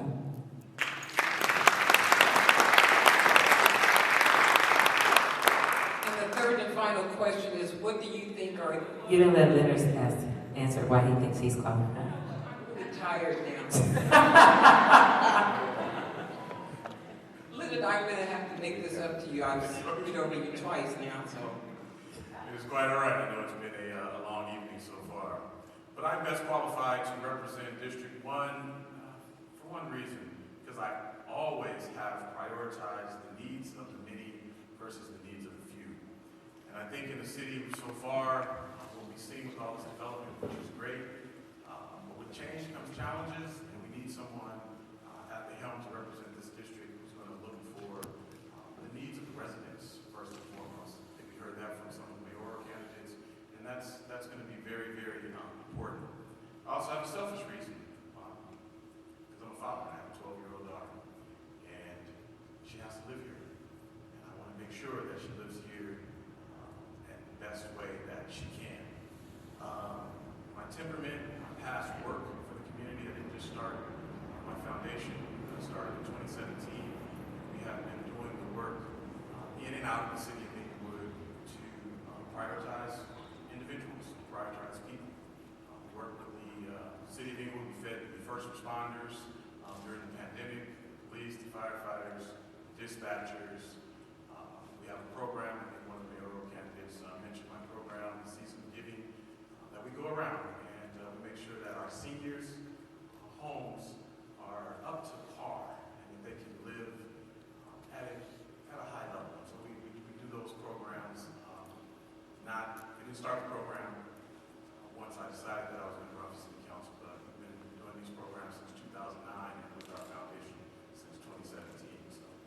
best suited for this job because I've been doing the job just on a personal level. Now I want to do it for you here in District 1.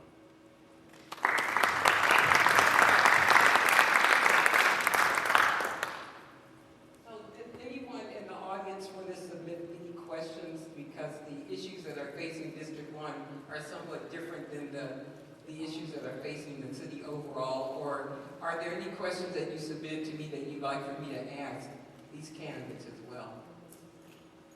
I think we should, Yolanda still has the third question. Yes, I know, but I just want to get that right real quick. Yeah, yeah. Okay, Yolanda, go ahead. You didn't ask me a question. The third question. What do we think are the issues that are facing our district? District 1 has some serious issues going on right now. We spoke about the short-term rentals, traffic, crime, noise. For many years, District 1 residents have been dealing with the airplane that's flying over the top of us right now. We need to renegotiate our contract with the FAA. We have a lot of residents who live across the streets from someone who has double pane windows and air conditioning, and they don't. I used to live across the street at the former apartments for 9 years.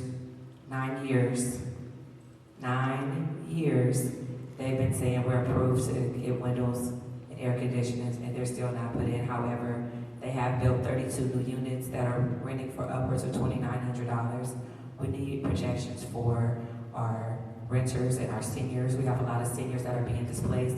As I have been walking and knocking on doors, I met a woman on Nutwood. Her building has been sold. She's 77 years old, and she doesn't know where she's going to go.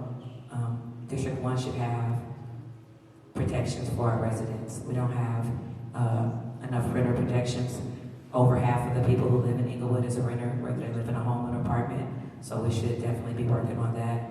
Traffic is an issue. I believe that we should bring traffic enforcement back to a city job. We need more good paying city jobs with benefits, union benefits, and we should have contracts, not just only for police, we should have contracts for other city workers also. Thank you.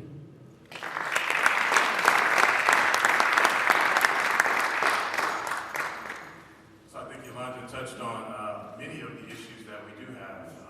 She said the parking, the traffic, safety in general. We've had quite a few shootings here recently in our area. The sounds and claims, absolutely. We need to work on that, figure out, although the city does not bring the funding for that, they do administer the program. So we need to figure out how we can get those funds to the right residents. There's no way that on one corner they have housing, I mean they have windows and air, and in another corner they don't. So that's completely wrong. Also, we can't forget about the businesses within our city. We need to figure out a way for our small businesses in our area, in our district, to effectively do business. And they can't do that if it takes months to get permits. Our permit system is not online. Right now, I guess I'm the quasi spokesperson for the STR movement, which is short-term rental movement. And it's unfortunate that they can't register online. You have to, fortunately today we were able to get rid of the appointments, so they can just show up down there and register their units. But most cities around us use technology where we are able to get permits online, we're able to do business effectively without having to go through all kinds of hoops and make appointments for these before we get down there. So we also have to consider that when we're looking at the needs of our district. Thank you. So the first question is, what do you feel the council members are doing wrong, and what will you do differently? Alex Padilla said in open city council, regardless if they agree or not, all votes are unanimous. That is not governance. That is not a republic. I don't even know what to call it, but it's definitely not what you and I have voted our elected officials to do. I asked the incumbent a question regarding the Inglewood Transit Connector. He could not answer the question, and he let Mr. Buds and Mr. Padilla answer for him, and that was the answer that he gave. It's unacceptable to the highest tax base in the city to not answer to your constituents. Mayor James T. Buds told me that he doesn't have to answer my question. He absolutely has to answer my question and your questions. And when I'm elected, I will always be available to you. If you call me, I'm gonna come. Anyone who knows me knows that I'm loyal and I'm dependable. And I'm very trustworthy. I think that the people that are in office right now are answering to one person. And I think we have 108,000 residents in Inglewood, California, and that's who they should be answering to, not one person. Thank you.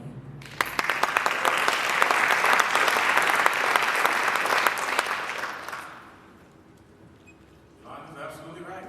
The administration knows how to say yay. That's it. And so that's not giving us representation. Our representatives should hear our needs, and they can't do that if they're not out here. And we know that District 1 representative is not out here. He's not hearing the needs of the community. That's why things like block clubs are important, because then we have that representative from the block club who then is able to talk to the council, building a stronger community, which then builds a good district, which then builds an amazing city, which I'm sure all of us really want. And so we need someone who's not going to just say yes every week, week after week. We need someone who's going to read the information. We need someone who's going to put together a committee, like we just talked about the STRs, put together a committee to go out to the residents and find out what their needs are, what their concerns are, and what affects them. And then take that back and be a voice for the constituents. So I agree completely with Yolanda.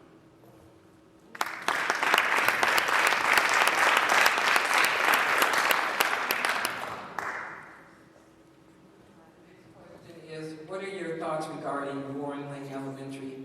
Are you a part of the fight to open the school back? Do you think it should be reopened? And we'll start with you. I absolutely think that it should be open, but as it stands right now, it's not going to happen. And so what we need to do is make sure that we don't lose any other schools.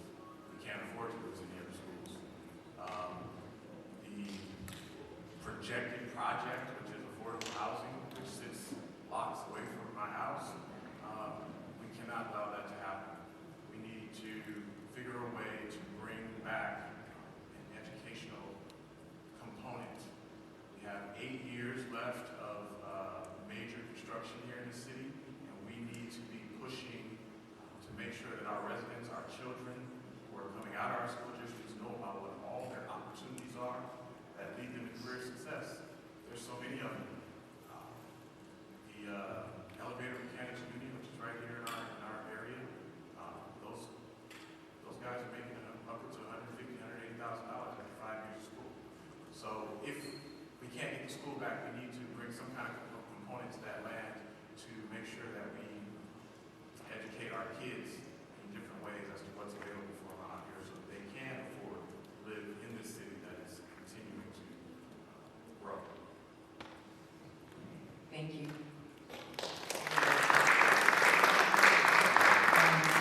This was about 2 years ago. Myself, Ms. Quinn, Mr. Hodges, and about 4 other people stood in front of the school district office, and we picketed, and we yelled, and we hollered, and we cussed, and we argued with LACO not to close Warren Lane School. We were successful.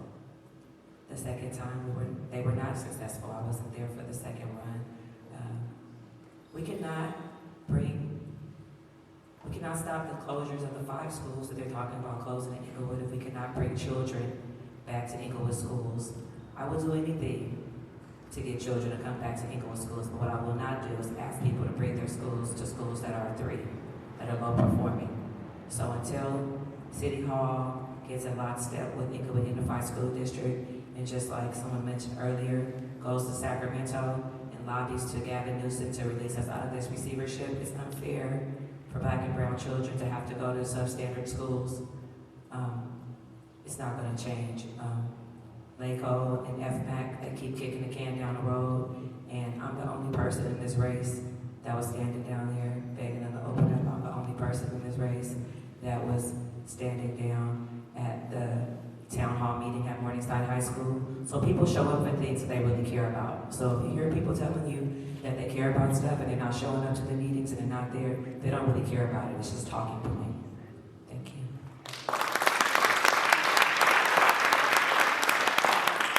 The next question is the Inglewood Transit Corridor. What or where do you stand? And we'll start with. Where do I stand on the transit corridor? The transit connector. So we absolutely need it. It's coming. We need to make sure that we have it to alleviate the concerns that we have with traffic. We don't need some of the businesses that it's going to take away from, but we have to really sit down and figure out how we can collectively make sure that we replace some of those. I know we was sitting in a meeting the other day, the bonds market is potentially on the closure list to make sure that the metro comes in that way. So we need to make sure that we sit collectively to make sure that it comes in and doesn't displace us.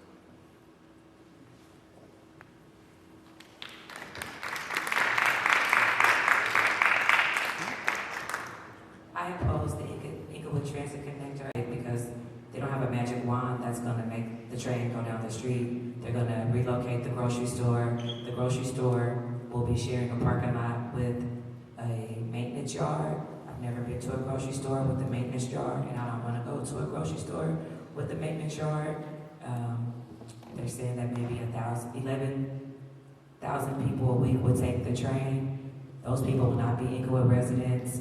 I don't see many people coming from North Inglewood to catch to park their car on Market Street to catch a train to Prairie and Hardy. It doesn't make any sense.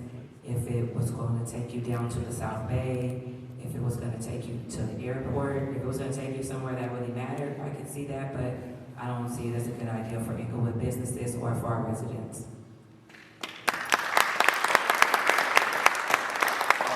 Take out the gas station that's there, and they're going to take out the parking lot, the Vaughn's existing parking lot, and put it underground. They're going to move the Vaughn's Market over, and then they're going to build the maintenance yard where the gas station is right now. So we were all afraid that we were going to lose the market, but actually they worked it out so that, you know, they're not going to take it by eminent domain. They're actually going to rearrange the whole thing. And actually the plans don't look too bad. Actually, I don't think it's not going to be that horrible.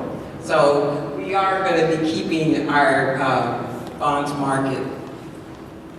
That wasn't the issue. Was that the question? No. That wasn't the question.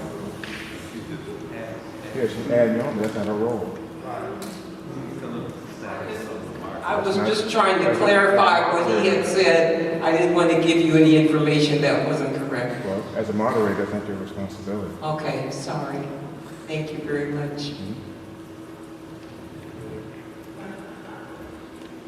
There's a question here that maybe you all can answer. Will there be any other forums with these candidates? Where can we obtain additional information on the candidates? So aren't there some other forums scheduled for this week? Yes, there's the alphas and the deltas. There's one on... And one is online? Yeah, the one with the deltas is online. It's on the 25th. And the link will be on my Facebook page, Yolanda Davidson for City Council, District 1. And the one that's on the 26th will be, I think the address is 11011 Crenshaw Boulevard. All co-working. The alphas are a guy named Matthew Freeze, an alpha fraternity member. He's putting that one on. Okay, so I don't have any additional questions, so you will both have 1 minute for your closing remarks. Start with you, Leon. Okay. I just want everybody here to know that I'm a serious person, I'm a serious candidate. I'm fighting for the soul of Inglewood. We have so many issues here in our city that need to be addressed, and we need people who are not afraid to speak truth to power and to stand up for the people. Right now, we have people who are just saying yes, yes to everything. And we don't need that here in our community. We need someone that cares about our black and brown children who aren't being educated properly, our seniors who are feeling like they're lost. We have a lot of seniors here that live alone. We went through a whole pandemic, and the city didn't even have the decency to come out and tell people where to get the free food, where to get services, where to get the COVID test. They had to get it on television. I know that we have a lot of partners here that have fed the seniors, Chamber of Commerce. We have a lot of things that are going on here that are positive, but we also have a lot of work to do. And I'm here and I'm willing to do the work, so please take me serious. I'm at YD for D1. That's my hashtag. My website is yd4district1.com if you want to get involved, if you want to help me keep our city together. I need your help. We can't let our city go. We have to hold it together. Thank you.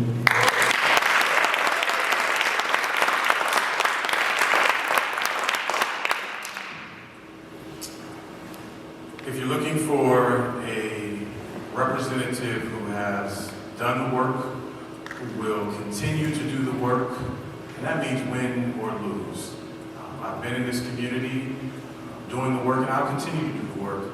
Many of us have different talents, and I think collectively we should not disappear, win or lose, when this is over, because we need to make sure that we all work together. So win or lose, I will be here in this community doing the work. If you want someone representing you who has the energy, who has the time, and who wants to put forth an effort to represent at a high level, then I'm your candidate. I'm Leonard Redway. You can get more information at redwayforcouncil.com, or you can talk to me after this event is over, or you can simply Google Leonard Redway to find out all of the work that I've done over the past 25 years. Thank you. Thank you, Ms. Baldwin, for putting this on. I appreciate you for doing this. We need this. We need more roundtables like this for people to come together and get to meet each other. I really appreciate you. Thank you so much. Thank you both so much for